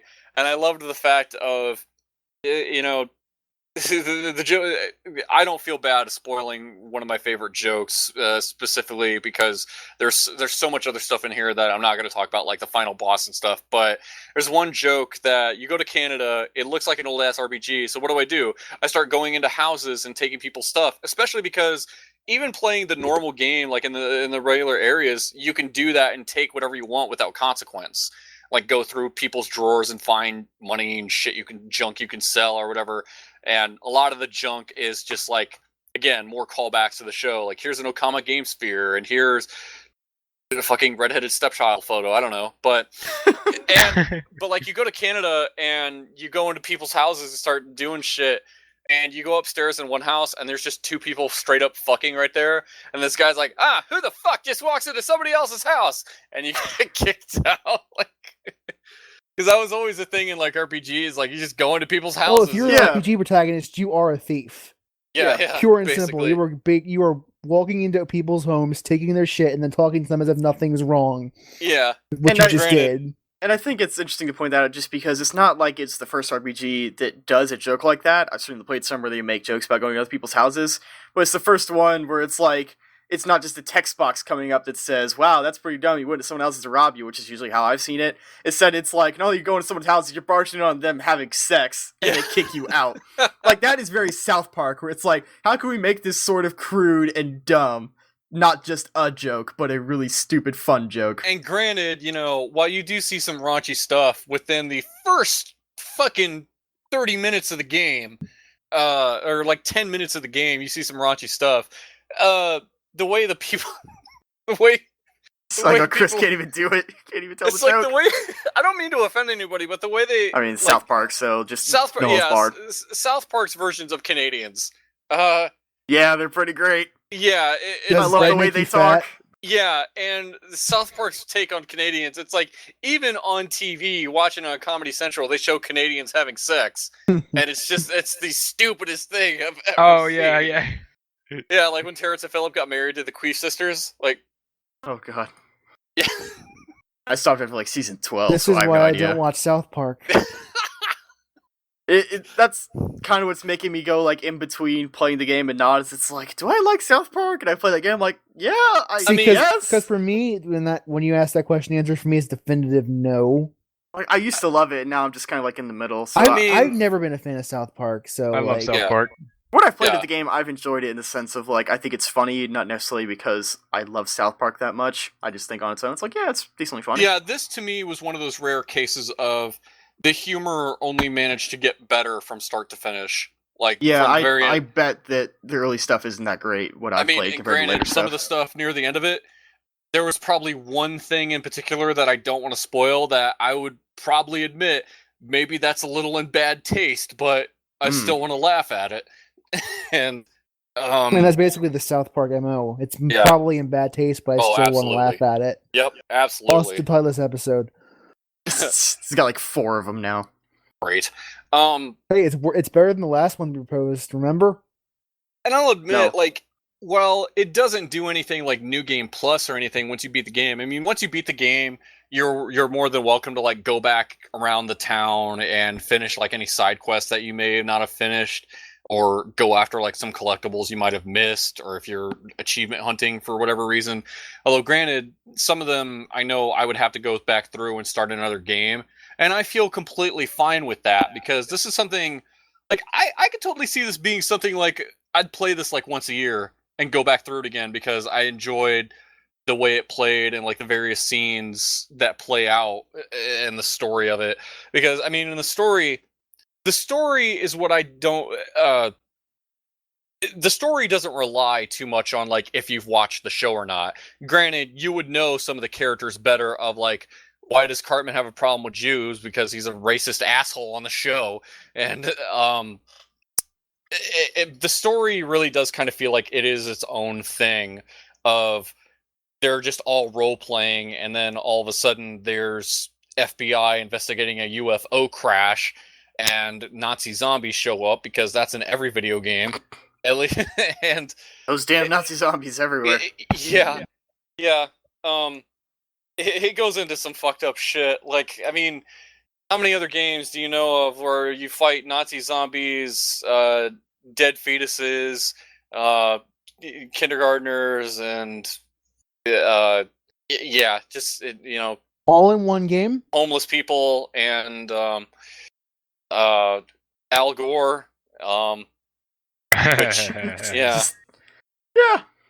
it is fucking great, and yeah, I would say like I said, the story doesn't rely too heavily on if you've watched the show and if you know every little thing. And granted, much more of the game would make sense to you if you did. But even if you didn't, the story doesn't hinge on that. Like, you almost feel like the story could be like its own thing, and I thought it was really good. Also, again, since we've been talking about Skyrim and stuff, it makes a good number of references to Skyrim. Yeah, I definitely noticed that even early on. Yeah, absolutely. Any errors in the knee? No, but I would say like they don't really take a crack at it, but it's just kind of funny the fact that they call you the Dragonborn, and at one point you get called Dovahkiin because you have control over your farts the way nobody else does. That also reminds me of another moment I really enjoyed was the fact of one of the real choices that you have in the game is whether you decide to side with Kyle or Cartman, and you end up, and again, it is very inconsequential. It's basically just a matter of which one are you going to fight as a boss. And I ended up fighting against Cartman because fuck him, especially because my character is I a Jew. assume Kenny had died by this point. No, but I don't want to spoil it, but I like when I'm fighting against Cartman and he does all this stupid shit in the fight, and near the end of it, he does like a super fiery fart, and you end up getting into like a DBZ-esque power clash with him as you're farting against his fart, and swear to God, I'm sitting there playing it like burning, like fart against fart. I'm just going like Kamehameha, just which I'm pretty sure they wanted me to do, but I just thought it was fucking great. Just get real into it. I did. I was feeling it. Like I was like, "Fuck you, Cartman, you piece of shit." And then he does the fucking Dragon Ball Z fart, and I was fighting against his fart. Like, so the only way to go. Yeah, it was great. I fucking love that game. I would play through it multiple times, and like I said, it's whether or not if you're a fan of the show is really your only barrier. Don't care for RPGs, still play this game. It's that fucking good. Oh, that's a hell of a recommendation. Oh, what yeah. else did you do this week, Chris? Actually, that was it. And we already talked about our experience with Fuse. You want to talk about it again? Yeah, No. start from the beginning. So we loaded up Fuse. No. Just really South Park was like the only thing I'd played, and I did kind of enjoy the fact of I wasn't playing it just for the sake of I want to finish it so I can be able to talk about it and give my thoughts on it, but I genuinely had a lot of fun with it. It really was that moment of, well, I want to keep playing so I can see what happens next. And sure enough, before I even realized it, fucking 3 hours have gone by. Like, that's pretty much what happened with me and Monster Hunter last night. Oh yeah, it's great. It's kind of great. Just every once in a while, I find a game like that where you just get so lost in it that you forget what time it is. Yeah, I totally lost a good. I like I said, I lost like 16 hours to it, and I was really glad about it. That's and awesome. I would gladly lose another 16 to it when I play like a fighter or something. So cool. All right. I think that is going to do it for this week. Like to thank everybody for listening, and of course, want to email us. Feel free to do so at thetexturepop@gmail.com. You can follow us on Twitter with the links below, each to the show's official Twitter and our own Twitters, if you like. Garrett, I know you're doing some streaming. Yeah, I have to get my computer fixed first. Oh, yeah. But yes. Yeah. But yeah, I'll do that tomorrow. But yes, I do have my stream. I've actually got updates that I have done to it. Nice. Yeah, cool. See that hot League of Legends or whatever else you play. It should. It'll be League of Legends. It'll be a bunch of stuff. Awesome. It should be out tomorrow, but I have a article in the pipeline comparing Pillars of Eternity with the old Baldur's Gate games Mm-hmm. because I love talking about Baldur's Gate. Link for- You're a huge fan. Link for Brandon's site Yeah. down below, as well as Sam's at Empty Skybox. Yep. Talking about video games. Oh yeah. Sam will probably eventually write something about his love of Monster Hunter-esque games. I have an article idea for that, and it will probably get written this weekend, so we shall see. Awesome. And as for me, I need to buy a fucking microphone stand before I can do anything, because I've got a microphone, a pop filter, all the great stuff, and then it just turned out I need a real fucking stand if I'm going to make use of this, because through my testing, it's just not feasible for me to be up against my desk where my freaking monitor is. Yep. Yeah. That one that I showed you the other week, like the stand that has multiple joints to it, is the one I'm getting, so I'll be able to clip it to my desk and basically hang my microphone sideways. Yeah. So I can actually That would use be my good. keyboard. So, once again, thanks for listening. And if you really like us, of course, feel free to like, comment, and subscribe. That always makes us giggle with glee, even if we don't know it.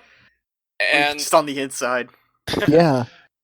and of course, stay tuned next week for another edition of the Texture Pop Podcast. This is the Texture Pop. Later. Remember, Batman is the rich kid with a bat infinity. Yeah, he totally is. Remember, don't play Fuse, kids. It's bad for you. Unless you Or got do 3 if other you- idiots to sucker into it. Or do if you need something to justify playing with your friends. But if you do play it, make sure to pay for the $5 DLC. It changes everything. Don't play Fuse. Play Resident Evil Operation Raccoon City. Or play Resident Evil 6. God, let's just Or- stop this before we Okay, keep giving bad we're giving advice. too many bad advice at once. Alright, bye everybody. Bye, guys. Yeah.